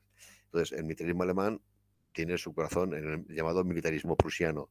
Y Prusia, bueno, tiene mucho territorio, pero el corazón de Prusia es la Prusia Oriental, ¿no? Es la época, el territorio de los Junkers, ¿no? Entonces, ¿dónde castigarlas más? Quitándoles Prusia Oriental. Como creo que lo comentamos en otro programa, ¿no? El tema de las deportaciones étnicas. Sí, sí. Sí, a los alemanes se les va a deportar. Y dicen, bueno, pues si han perdido la guerra, que se aguanten. Pero atento, porque a los polacos también se les deporta. Claro. Y se supone que son del bando de los buenos, como se dice ahora, están en el lado correcto. Bueno, pues también los deportan. Los deportan de todas las zonas que se va a quedar la Unión Soviética. Ahí no quieren tener ni un solo polaco. Ujú. Así que los deportan. Y como les deportan, hay que hacerles un hueco en alguna parte. Y es por eso por lo que se llega a la frontera hasta el Oder y el Neisse, Ujú. es decir, toda Pomerania y toda Silesia, pero también toda Prusia oriental, ¿no? Entonces, como creo que ya hemos comentado más de una vez aquí en este programa, las cosas que ocurren en la Primera Guerra Mundial y lo que ocurre en la Segunda son muy parecidas. Y en la Primera Guerra Mundial, esa zona de Prusia, la que se le da a Polonia, se hizo un referéndum, ¿eh? Para ver con quién quería quedarse la gente de allí, que al final ganó, digamos, los alemanes. Pero es decir, que Polonia ya le había echado el ojo a sus territorios desde hacía mucho tiempo, Sí, de ¿no? hecho hubo una Y, guerra de Freikorps y grupos de estos sí. voluntarios No, polacos pero eso fue, muy interesante. la lucha esta fue fundamentalmente en Silesia, Mm. ¿eh? La lucha de los Freikorps fue fundamentalmente en Silesia. No, pero aquí les digo, los polacos obligaron a los aliados a que se hiciera un referéndum en todas estas regiones para ver quién se la quedaba. Y Sí. ahora, pues lo que hacen es se la quedan directamente. Y los rusos dicen, bueno, pues yo quiero tener también mi propio territorio aquí y se quedan con Kaliningrado, en el cual borran hasta el último vestigio de pasado alemán, con una única excepción, una estatua a Immanuel Kant. Sí. Es lo único que queda de que recuerde el pasado alemán de la ciudad de Kaliningrado. Y no te lo digo de broma, porque una hace 2 o 3 años, o quizá hice más. Bueno, cuando había mucho buen rollito entre los alemanes y los rusos con todo esto Ujú. del Nord Stream, no sé qué más. Bueno, hubo un señor de Kaliningrado, un ruso de Kaliningrado, que intentó atraer el turismo alemán.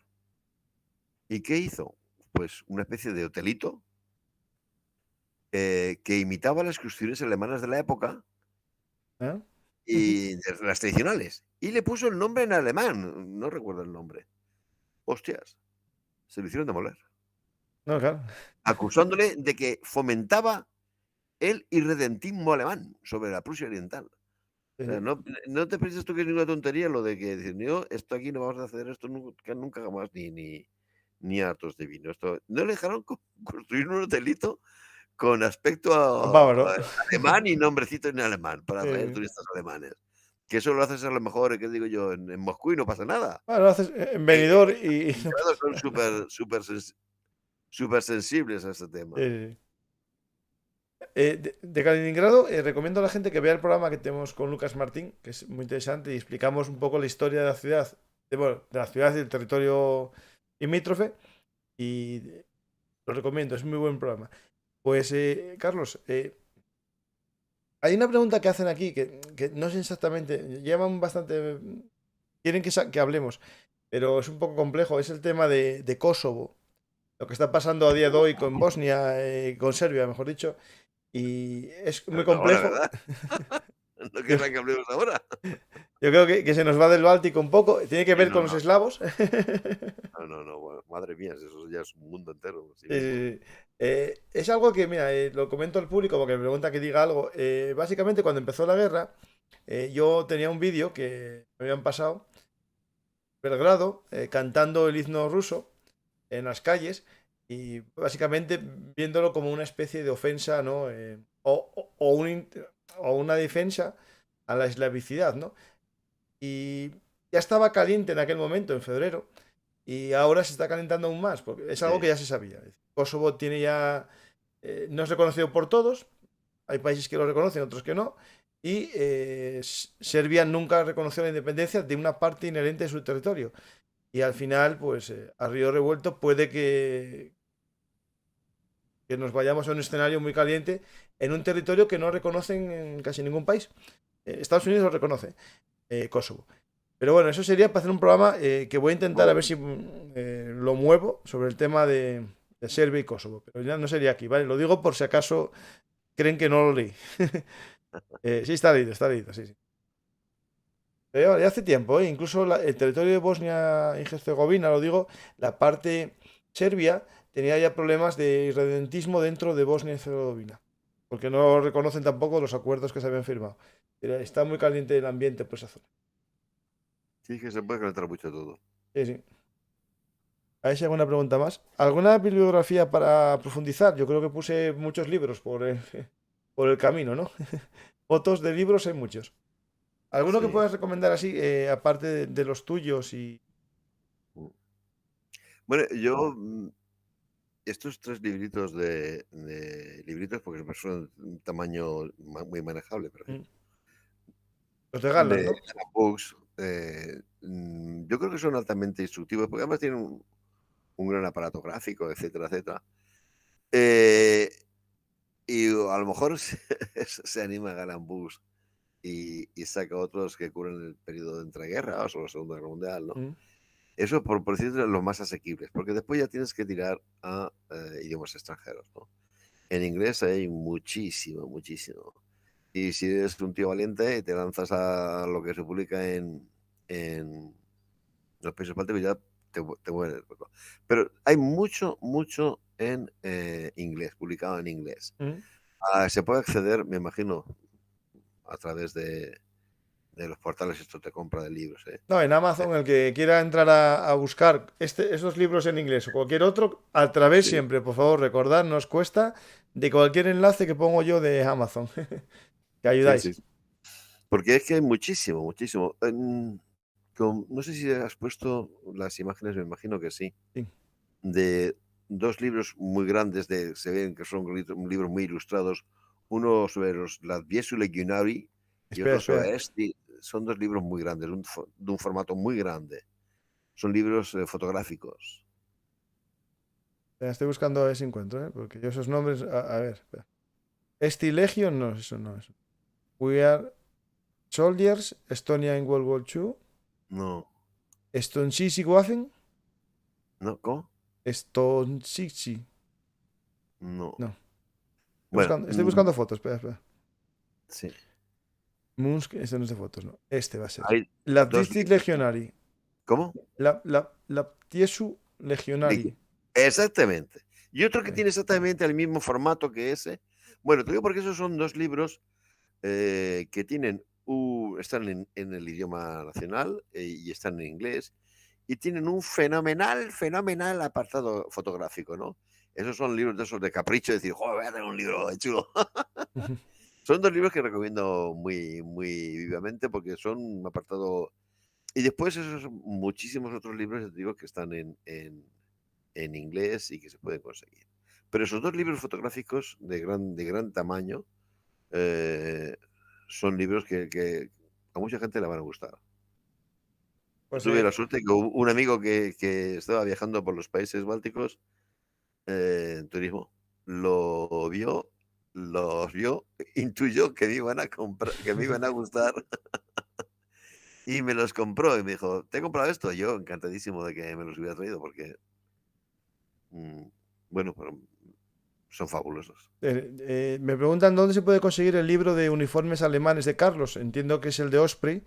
En muchas librerías podéis pedirlo, pero si no, yo justo tengo el enlace. ¿Un libro de uniformes alemanes? No, es el de. No es el de uniformes, es el de Osprey.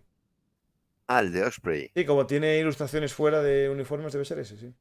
Sí, no, te digo porque es que hace muchísimos años la editorial de Becci, creo que sí, publicó un librito de los uniformes alemanes que yo hice la traducción, a lo mejor se refiere a ese. Pero eso es un libro de los años 80, luego dudo que sea ese. Si se refiere al libro de va a Osprey, ser ese, sí, va a ser ese, sí. El libro de los uniformes alemanes, sí, va a ser ese. Pero esos libros de... ¡Madre mía! Aún había dinosaurios en el ¿Cómo se titula? ¿Cómo se titula? Creo que algo así, creo que como uniformes alemanes en la Segunda Guerra Mundial. Pero bueno, eso está súper, mega, hiper superadísimo. Eso no tiene ni el más mínimo interés. No. Salvo el vulgar interés por el coleccionismo, no tiene ni el más mínimo interés. No tiene nada. Súper, mega, hiper superadísimo por 50.000 libros posteriores de muchos autores y libros muy fotográficos y muy ilustrados y muy interesantes, ¿no? Un libro que no tiene ni el más mínimo interés. No. Al que lo haya preguntado, le agradeces el interés, pero le dices que... Vale. Salvo que quiera tener algo por afán coleccionista, ese libro no sirve para nada. Perfecto. Ya lo yo. Ya. En cambio, por ejemplo, el de los países bálticos, bueno, pues como una introducción sí que sirve. Perfecto. El de Baltic Forces. Pues a ver si hay alguna pregunta más.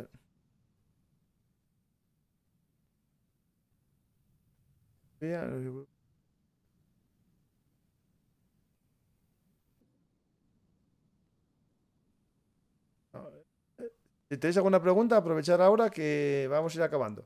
Pues, Carlos, vete pensando un tema para el siguiente programa. Bueno, pues ya pensaremos luego.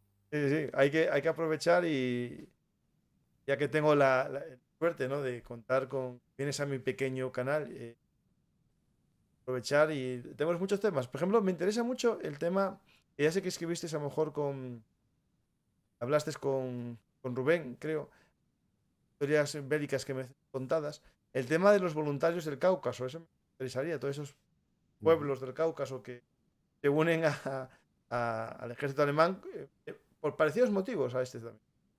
Sí, bueno, lo que pasa es que el programa que hice con nuestro común amigo Rubén a este respecto, pues está muy cercano, ¿no? No, pero claro, no voy a poder decir cosas sustantivamente dentro de unos meses, tú tranquilo.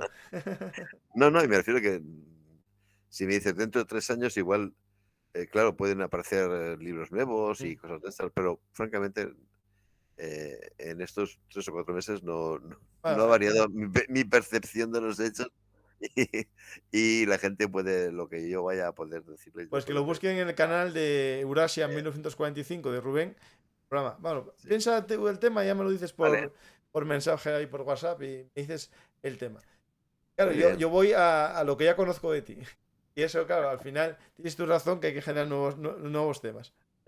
Sí, porque, hombre, el señor que amablemente nos está escuchando, pues lo que quiere es, digamos, algo que sea nuevo, ¿no? Repetirnos en los mismos temas con los mismos argumentos, pues debe ser un poquito tedioso. Y como además le metemos entre pecho y espalda programas de 2 horas, que no sé cómo nos aguanta nadie, no nos aguantaría ni nuestra madre.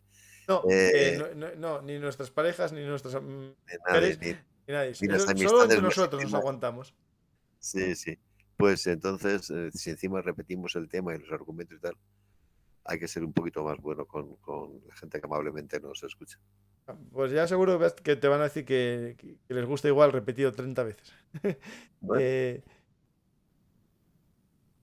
No, Rubén es... Sí, Rubén es el de Eurasia 1945. Sí, lo sé. Historias bélicas, Sergio, no me acuerdo de Sergio. Rubén viene mucho por aquí. Es amigo. Buenas tardes. ¿Qué libro se recomienda para poder comprender aspectos fundamentales de la ciencia militar para poder tener una mejor comprensión de la historia militar? Hay conceptos que quedan sueltos. La historia militar hay tanto. Madre mía. Es que yo un libro sobre... Claro, sí. Si dijera sobre un periodo determinado, claro, etcétera. Mira, por ejemplo, yo, unos últimos que he leído, pero claro, es historia contemporánea, es En busca de la batalla decisiva, de Robert Chitino, que lo ha publicado Ah, lo tengo HR. yo, sí, de HRM. No lo leí tampoco. Libro más bueno, qué libro más bueno y cómo he disfrutado con ese libro. Pero mucho, muchísimo. Antonio Pero Muñoz claro, Lorente me lo aconsejó antes de que estuviese traducido. Dije, búscalo en inglés. sí, sí, sí, sí, Sí. sí. Pues a mí me ha encantado. Bueno, hay que partir de que todo lo que escribe Chitino me parece interesante. Pero este me ha fascinado porque con qué soltura habla de temas que francamente los mortales comunes no tenemos ni idea. No, a mí me dices guerra ruso-japonesa y me sacas de la batalla naval de Tsushima y no sé decir ni dos palabras. Y este es estudiar la guerra ruso-japonesa con una de la 1905 con una profundidad y dices, ¿y este tío? No, pero es muy bueno, muy bueno. Y todo que viene enlazado y cómo además destruye tópicos, ¿no? Tópicos uno detrás de otro. Tiqui, tiqui, tiqui, tiqui, tiqui. Es demoledor, ¿no? Todo eso de la importancia que se le atribuye, por ejemplo, en la génesis de las teorías sobre guerra cruzada a Lidlhar o a De Gaulle. Pero es que atento, es que él mismo critica el exceso de protagonismo que se concede en la génesis de estas teorías a un Hayes Guderian. Y en cambio, yo le he leído a él, que no se lo había leído a nadie, otro montón de teóricos alemanes que según él son tan importantes o más en la génesis de la guerra de Panzers, ¿no? Así que bueno, este señor que busca este libro tan absolutamente genérico, no lo sé, pero a lo No, yo por mejor ejemplo, algo... mira, genérico, claro, es que hay libros tipo así de estos de sus Sí, Susaeta, que resumen la historia de la guerra o algo así. Yo, por ejemplo, es muy viejo el libro, ya muy antiguo y tal, pero un libro que son 5 tomos para coger la historia de la guerra y ver, es los de eh, Fuller, de las batallas decisivas sí, de la historia. batallas decisivas del mundo Yo occidental. fue uno de los primeros que leí así cuando era más joven, de la Sí, sí, sí, sí, editorial RBA. Como libro que dices tú, va, son 5 tomos, pero me entero de todo de cómo pasamos del carro de sí, sí, sí. Egipto, ¿no? Al carro de combate en un solo libro. Pero este de Sí, sí, Quitino no, tengo muchas ganas de leerlo. están bien. Ese libro, efectivamente, es un gran libro, sí. Creo que Ha ese de quedado un Fuller. poquito superado porque después de todo, Führer A es un menos, es de señor año de los 1930. años 30 Sí, del sí, sí, siglo sí, sí. XX, ¿no? Pero bueno, yo entiendo que algunas cosas, aunque sean antiguas, para entender cómo es el pensamiento, cambia. Es verdad que cambia a lo Ya, mejor la visión y pero tal. yo no sé si el señor este que te he preguntado, si le recomiendas una obra que son tres, yo no me acuerdo si son No, tres claro, o es que cinco. son 5 libros. No, no, es que en un solo Cinco. libro, Sí. toda la historia de la humanidad, no, es que no me viene a base. No, no, no, pero no, claro, claro, es que yo no creo que eso sea. A ver si reformula la pregunta. ¿Los minúsculos voluntarios británicos de las SS quién eran? ¿Por qué estaban allí? Dos tíos jetas que se montaron un rollo para ir de cuento. Nada, es una historia que es ridícula, es patética, es lo más patético que ocurre en la Segunda Guerra Mundial. Los alemanes, como dice, como son los primos hermanos germánicos, a ver si los alistamos. Y de vez en cuando conseguían que alguno se alistara.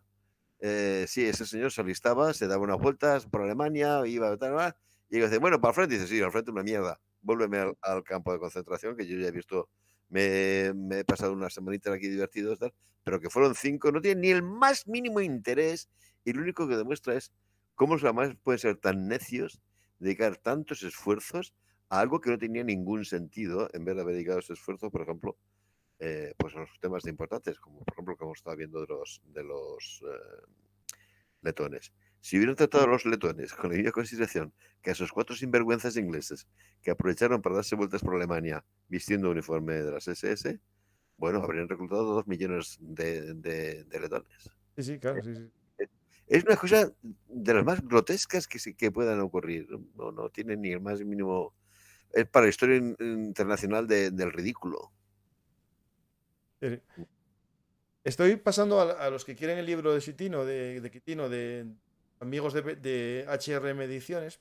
Puse el enlace en el chat al libro. Si lo queréis comprar por ahí, ayudáis al mantenimiento del blog, Sí, sí. del proyecto de Pues Belum Artis. Entonces ahí lo lo tenéis. recomiendo vivamente, ¿eh? A mí es un libro que me ha impactado. Y eso que yo conocía la obra de Chitino, ¿eh? Que estoy familiarizado con sus libros. Ujú. Pero me ha encantado la frescura de los razonamientos, la profundidad, la amplitud, el afán, cómo desmonta mitos y bueno, muy bien, muy bien.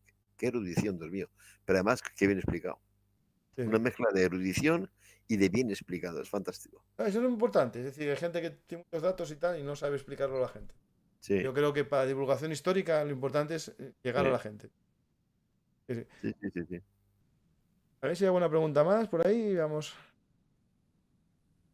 Dicen que sí, que si habrá futuros libros de la guerra de Ucrania y Rusia, ¿no? Ya hay presentes. Yo tengo aquí uno sobre el camino a la guerra, los amigos de Durante la guerra, y ya Mm. hay editoriales inglesas, por lo menos, que están ya sacando libros de la parte militar.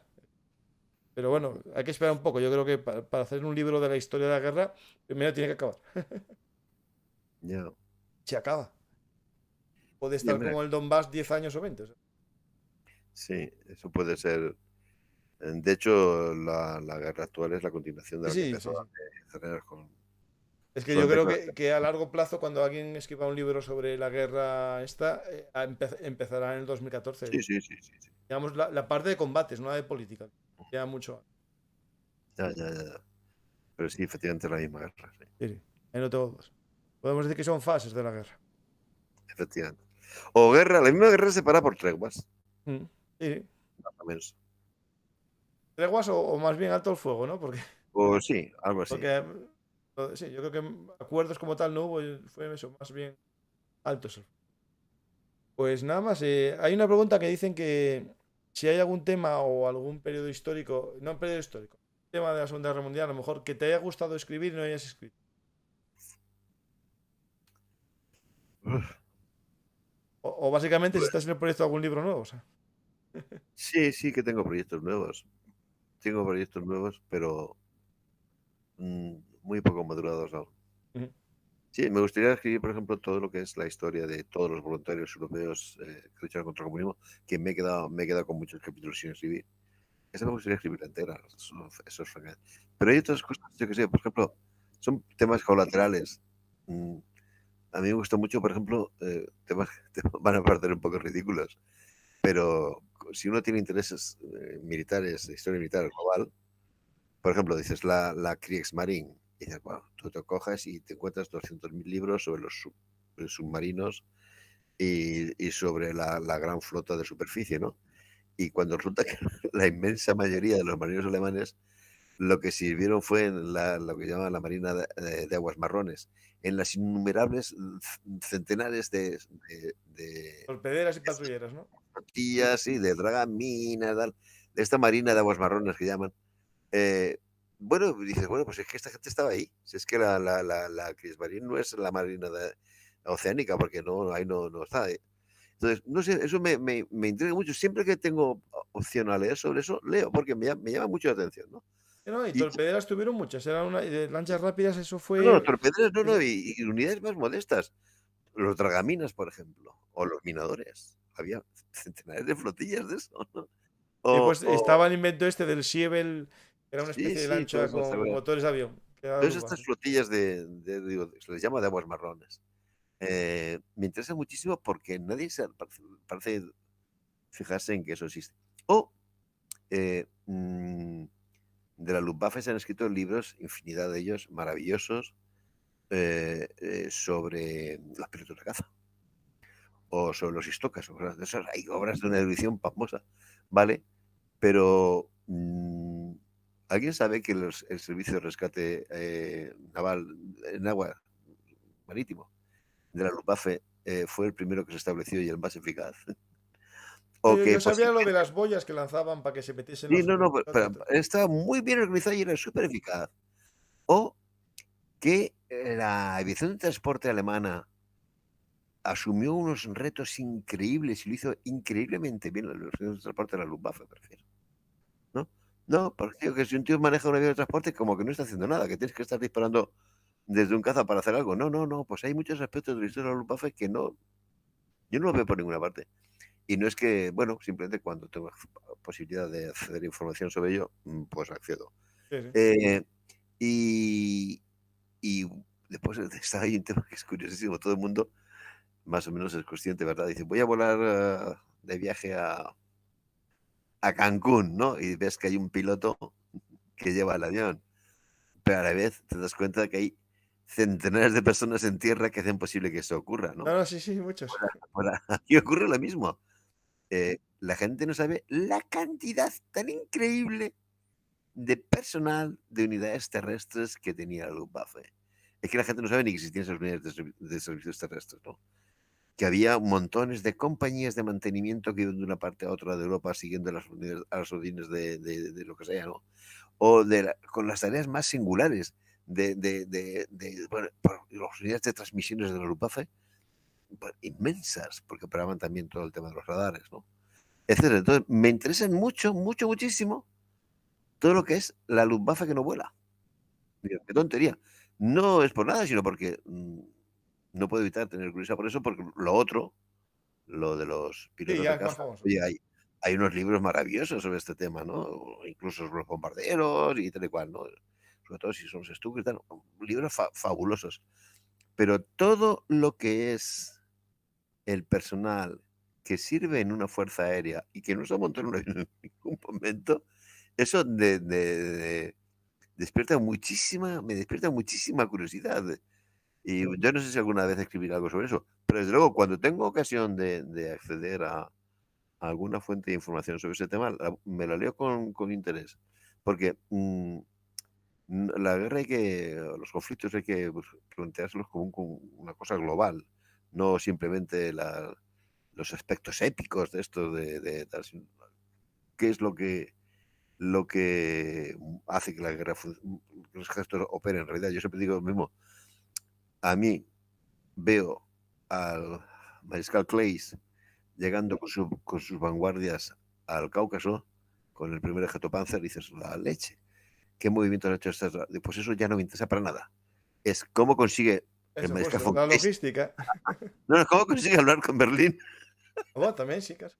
No, ¿cómo consigue llega a hablar con Berlín en el mismo día? Es decir, ahora sería sencillísimo. Pero ¿cómo lo consigue?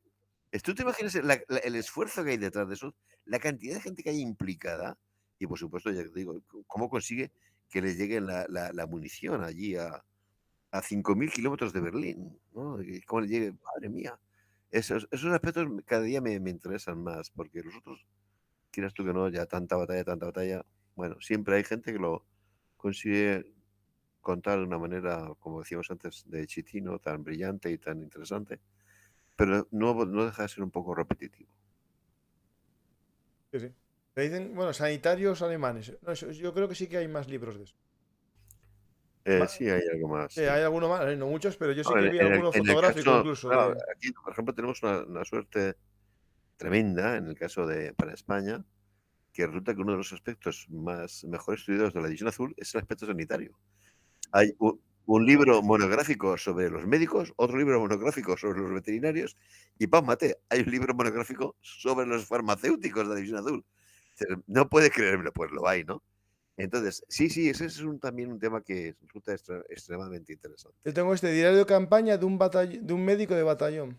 Ah, sí, el de Cáceres García de Viedma, Sí, buenísimo. justo. Muy bueno, muy bueno. Explican, hay una introducción en que Sí, explica un poco el sistema sanitario.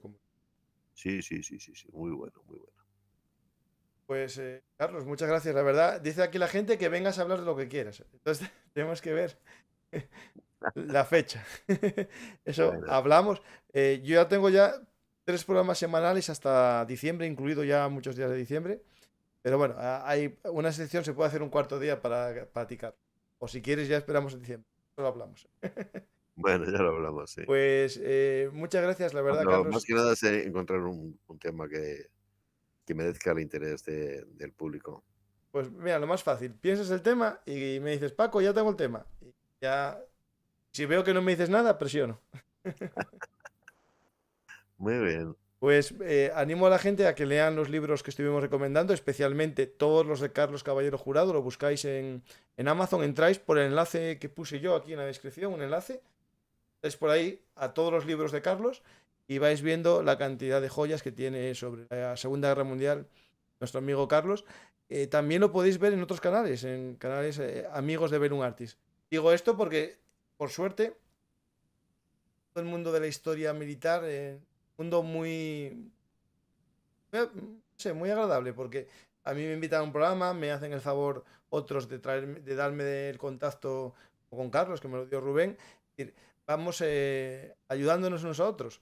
Y espero que esto siga así durante mucho tiempo, que haya una buena comunidad de gente que queremos aprender, gente que queremos disfrutar conocimiento, de gente como Carlos. De mucho tiempo estemos todos en esa buena onda, como dicen en América. Ser una comunidad abierta. Por lo tanto, os recomiendo Eurasia 1945, os recomiendo Historias Bélicas que merecen ser contadas. También sabéis mucho, Carlos, allí. Nada más, yo creo que dentro de poco puede que salgas en el programa de un amigo que está aquí viendo el programa, El Gato Historiador, un canal mexicano, que ya te lo dije, que estaba interesado en conocerte, que cuentes una historia en su canal. Pues muchas gracias a todos, Carlos, la verdad que lo agradezco de corazón. Voy a despedirme de los oyentes. Hablamos fuera de grabación ya, como siempre. Bueno, puedo despedirme yo de los oyentes, ¿no? Claro, sí, por supuesto. Nada, gracias a que haya tenido la amabilidad de escucharnos hasta ahora, pues el agradecimiento por su paciencia. No, hubo mucha gente. Están ahí disfrutando todos, como yo, de conversación y de tus conocimientos, sobre todo.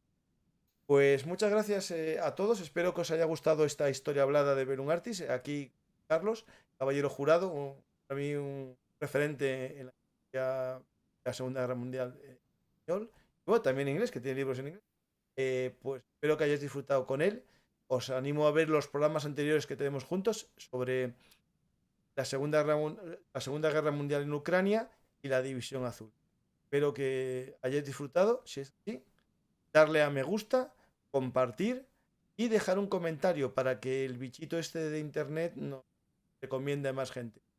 Cada vez nos conoce más gente y gusta o no les gusta nuestro canal, pero es importante que nos conozca más gente, porque así tenemos la oportunidad de ser juzgados. Espero que benévolamente. Pues muchas gracias a todos, ya sabéis. ¿Queréis que os lleguen los vídeos? Sé que no llegan todos los que publico porque lo acaban de decir en el chat. Dar a la campanita en YouTube, a la parte de arriba, todas las notificaciones. Y también, si queréis, cuando veis una sesión anunciada para dentro de 5 días, hay una cosa que se llama recordatorio. Vais ahí en el recordatorio y os llega un aviso media hora antes seguro. Ahí sí que no está limitado el número de recuerdos que os metéis. Cada vez que veáis una emisión futura en directo, tocáis al recordatorio y hará también. Muchas gracias a todos y ya sabéis, si os gustan nuestras historias, hacernos el favor de compartirlas para que lleguen a más gente. Muchas gracias a todos y hasta la próxima. Esta vez no anuncié las camisetas que están a la venta en phmshop.app. Muchas gracias a todos y hasta la próxima historia. Hola amigos de la historia militar. Si os ha gustado este contenido, por favor apoyadnos en iVoox, YouTube o Patreon. Recordad que Bellum Artis es vuestro canal